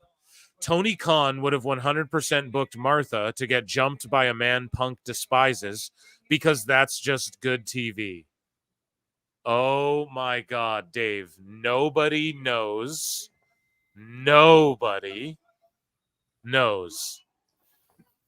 that Punk is, he wore pink and black in the WWE. He said it in promos. Amazing. It's 2024. Jesus Christ, man. Liar! That's what I mean. Just catering to the uber smarks. He thought it should have been McIntyre. And he wants to bury Gunther because Gunther has been like, no, sports entertainment style's better and shit like that, dude. That's all this is. Fucking agenda, Dave. Dave had no comeback, LOL. So Dave Meltzer, or just here for the lull, says, no, they didn't. They did 6-9-4. BBT theory lead in first quarter doesn't count. And then Meltzer goes, here's a new one. Hating a company for existing is a sad way to go through life. And it's like, where the fuck did this person say they hated the company? And they just gave the real average without the Big Bang lead-in. Okay? So Dave just coping, man. And then this person responds, where did I say I hated the company for existing, Dave? Either 200K people absolutely hated Q1 so badly they left and never came back. Exactly. Or the BBT artificially inflates Q1 and therefore the entire overall rating. Boom. It's just that simple. It just boils down to that. And that's why I tell people too, it's like, people will be like, oh, 200 people tuned out. And it's like, no, they didn't. They're people who didn't go to the fucking, like, a show ends, you get up, go to take a piss really quick or whatever. Like, that's all the lead-in is. It's just people not, AEW just starts abruptly and they haven't turned their fucking TVs off yet. Like, those people, we shouldn't even count the Big Bang Q1 fucking number. It's just not real. Like, they can't expect us to believe that just whatever's in Q1 is the great and then everything else just is shitty. Like, it's all shitty, dude. So here's an exact quote from Uncle Dave. Thank you, Brad Becker, again for being a legend and tagging me in this. Okay. This one's going to be tough. I need to... Oh, Dominic Mysterio in the fucking crowd. Rey Mysterio in the crowd gets a huge pop. Dom gets no reaction. Rey stands up. Huge pop. And in the fucking sphere. Amazing, dude. They weren't sitting together, keeping kayfabe. But yeah, dude. Dirty Dom in the sphere at UFC Noche. Let's fucking go. But here's Dave Meltzer. He goes, here, I need a fucking swig here.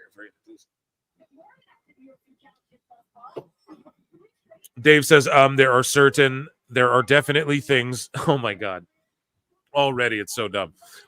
There are definitely things that you can criticize AEW for. But as far as the value of the business, if you have it, it astounds me because you actually have to not know about anything about television at all or modern television to not see this. And yet people have been doing this thing for years. So yeah, this is what we heard him fucking say, but in text form. Like, what a complete fucking idiot, man. There's the transcript. We got it. We got you, Dave, in 4K. Here's Meltzer again, melting down, unhinged. Dave Meltzer responding to Josh Anderson, who says really ought to do something like a 50 rewatches where they accumulate a list and he re-rates them with today's lens. Speaking about Dave's star system, and Dave comes in and goes, it's the opposite. I just watched a few 4.5s from the past that would be generous 3.75 to 4 today. Most 5s, not all from the 80s and 90s, would be 4.25 to 4.5 today. What the fuck is Dave even talking about? Fucking Mark! So stupid, man. Doesn't even make sense. His stars don't mean anything. That's why there's no basis. So you could go back in time and it'll mean it's so, and I get it. Things change and evolve, right? Like the best mixed martial artists of all time exist now, even though like the bigger names existed then when people weren't as well-rounded as they all are today. Excuse me, but so like I get that, but still it's just ludicrous. It just shows, and then he's basically saying all the shit in the past isn't as good as any of the shit today. And I just don't agree with that. And he's like, the opposite would happen if I re-rated them. It's like, well, how do you know, Dave? You're just talking. And he going the opposite. I just watched a few 4.5s from the past. When do you have time to do that, Dave?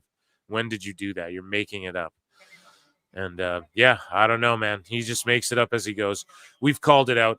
During Wrestling Observer Radio, Dave Meltzer addressed the rumors regarding AEW and Fox. He confirmed that no deal exists between the two companies and no talks are currently underway.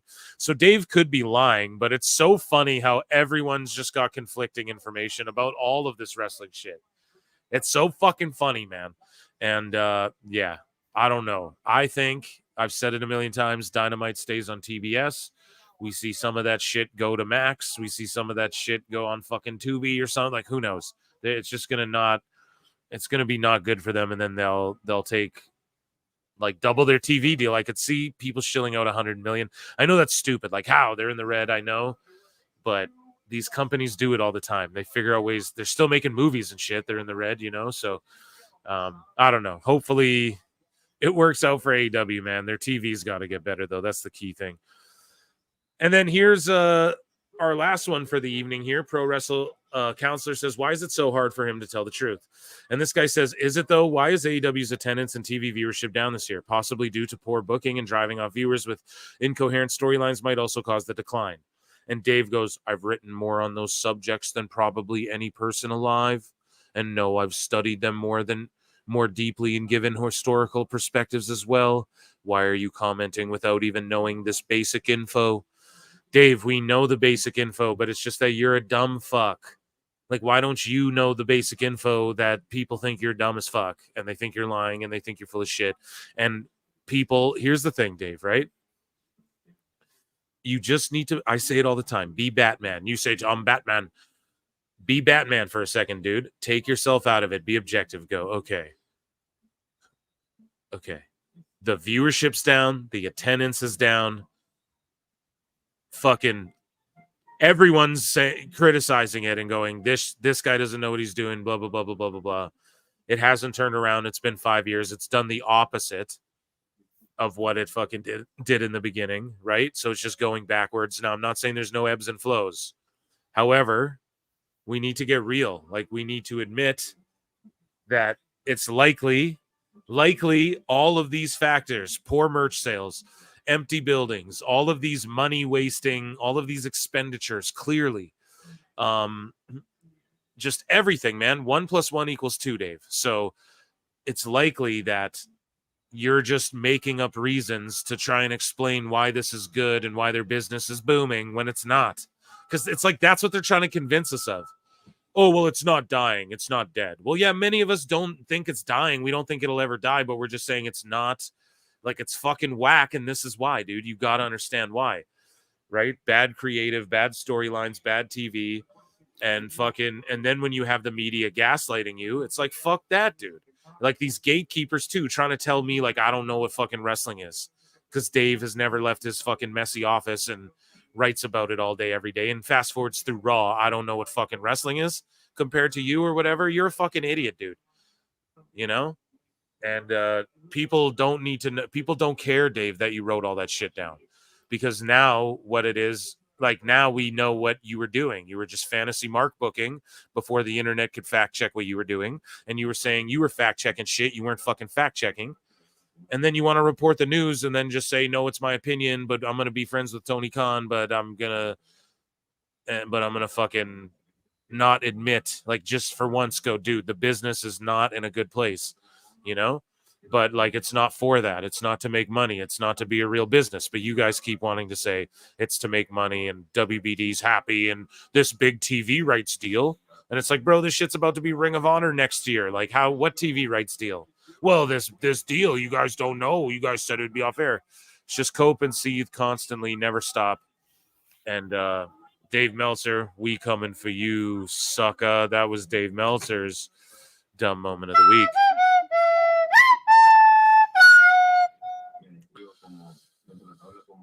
Davey, wavy Davey, my favorite, my absolute favorite.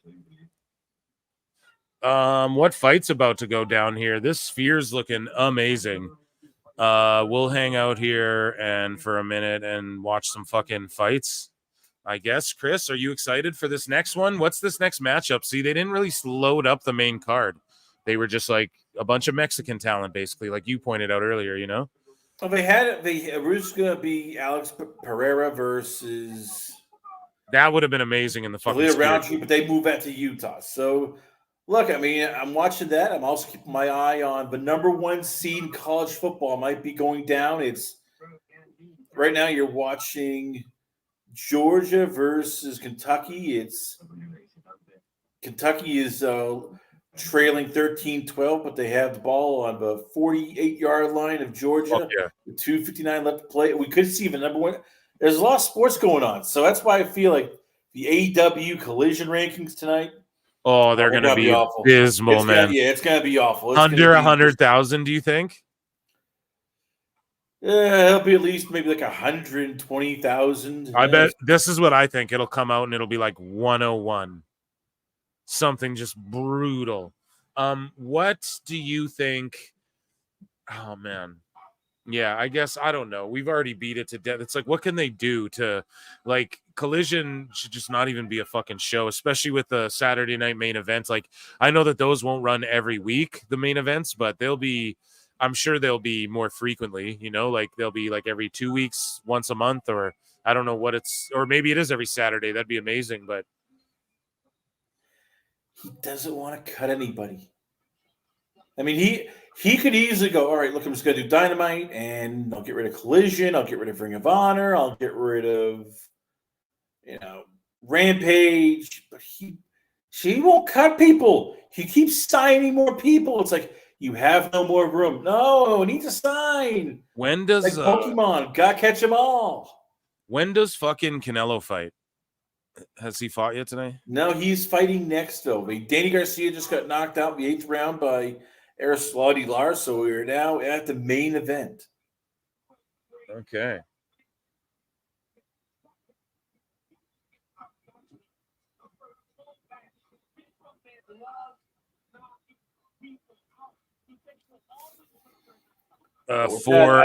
Four Saturday night main events annually, so 1 a quarter. Perfect. That's what it should be. Absolutely. Yeah, this guy's coming out to some fucking. So here, I'm gonna actually look at UFC quickly. Man, we went through so much bookmarks tonight. That was amazing. So what fight are we on? We're on Daniel Zellhuber versus Esteban. Yeah, so the 3 main ones, guys, I don't know if you're in MMA. My betting picks, like I said, I'd pick Ortega. Not Ortega. I'd pick Lopez, Grasso, and O'Malley. I don't know what the lines are on them, who the favorites are, or whatever, but that's who I'd go with. Yeah, so guys, I think I'm going to get out of here and watch the rest of UFC Noche and the whole arena thing. Chris Connor, I want to thank you for being here, absolutely, for another tremendous show. And I want to thank the PWT Universe for being here, of course. Guys, you're going to be seeing and hearing a lot more from me, and I got some really cool things in the works that I'm working on starting up this week here. And check me out on Patreon. I'm going to drop something on there, I think tomorrow. I'm going to drop just my reactions to the fucking Ric Flair walking off Kill Tony and just things like that. Like I'm going to watch like fucking Tough Enough and stuff with you guys on Patreon and stuff. Just things that I know YouTube will pull me down for.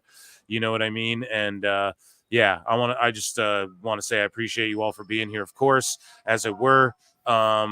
Make sure you're hitting subscribe. Make sure you're checking out everything, both channels, please. Even if you don't listen to, if you just watch this for the live show or the clips, like go to my other channel. It's youtube.com/@prowrestletimes. And then you just fucking click subscribe. You don't even ever have to watch a video on there. I'd appreciate that too. Just a free way to support your bruv. And yeah, I don't know, man. I had a great time tonight. Little hungover. Just wanted to clear out those bookmarks that were backing up. And I have a ton of really great podcasts. I got Kevin Apollo coming on soon, Duke. I got a lot of people returning, a lot of new faces. And of course, you can find Chris Last Call Podcast, and you can find me over there as well. Chris, when are you going to have me back on your show? We got to get you back soon. We definitely bring you back before Bad Blood so you can talk all about Cody and Roman versus the Bloodline, Punk and Drew McIntyre at Hell in a Cell. Your gal Rhea Ripley finally going one-on-one with Liv Morgan. We'll definitely bring you back on. And Phil, always a pleasure coming on your show, and you do great work as always. So yeah, dude, and you fucking DM me and we will we'll talk about the fights or whatever. I'll give you my thoughts on I guess the main event and all of that. And yeah, I don't know, man. Thanks for being here with me. Maybe we'll argue on your show next time and not mine or something. But we no, just kidding, bro. I love having you on. Yeah, thank you guys. Yeah, thank you, chat. Awesome. Appreciate you all. You guys, round of applause for all of you guys. And we will see you in the upside down, man. Love you guys. Peace.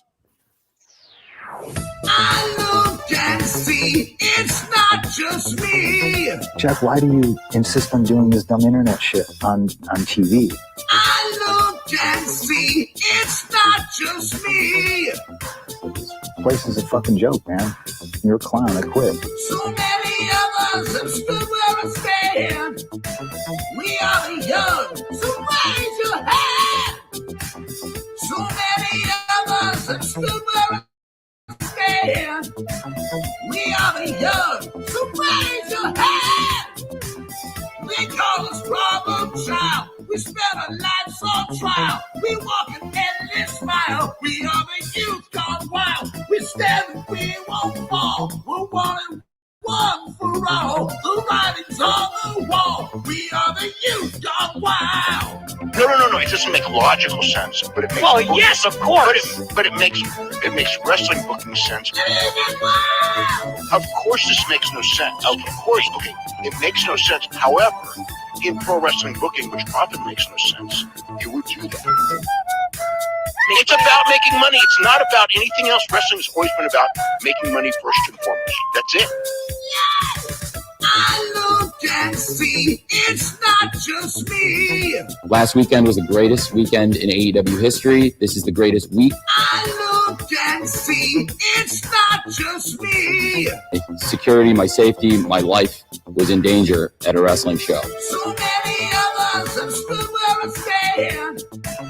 We are the young, so raise your hand. So many of us have stood where I stand. We are the young, so raise your hand. We call this problem child. We spend our lives on trial. We walk an endless mile. We are the youth gone wild. We stand, we won't fall. We're one and one for all. The writing's on the wall. We are the youth gone wild. We call this problem child. We spend our lives on trial. We walk an endless mile. We are the youth gone wild. We stand, we won't fall. We're one and one for all. The writing's on the wall. We are the youth gone wild. Get wild! Yeah! If you're familiar with how we do things often here on these Wednesdays, it's a lot like one of my favorite movies, Time Cop. What? Fuck you. Fuck you. Yeah!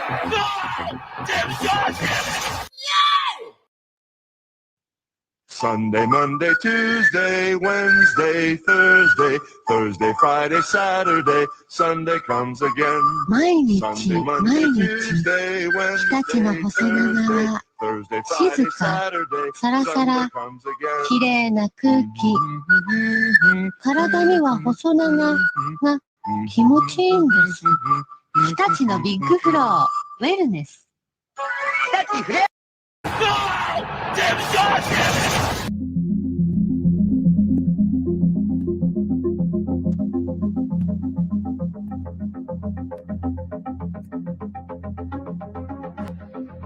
Ladies and gentlemen, shit's about to hit the fan.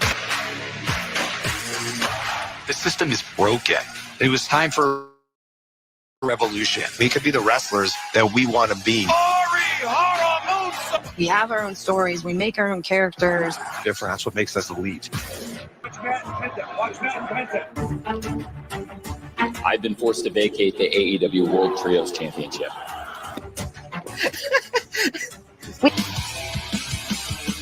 Fun created a revolution. Show days, super chaotic. A lot of times we get here and we don't know what we're doing till hours, minutes before we go out there. There literally are, I think some weeks, 100 talents running around backstage. At that point, it caught Tony Khan's ear, and he started thinking, maybe I want to do this, and let's get together. And I guess the rest is history, right? We're just getting started, but it's a great fight to start a great night. Lawrence Cassidy in serious trouble. This will be fun, right? I'm excited. Ready to go? Go to break. Figured out what works as a heel in the ring for me. Austin wants to be here so bad. Is it a break spot? Not yet. We need to build an army right now. It was good. Good match. You thought everything looked okay? Yeah. I hope it was good. I just feel like You tonight. That was big. We've seen this time and time again out of Jericho and Guevara. That's awesome. That was great. Ah! Yes! Sick! He's going to take on it. And Claudio Castagnoli. Is that heavy, Tony? No. I gave you extra time. Takes a break for right now. Go. They're really flying through. Hey, that was great. That was perfect. 1, 2, 3.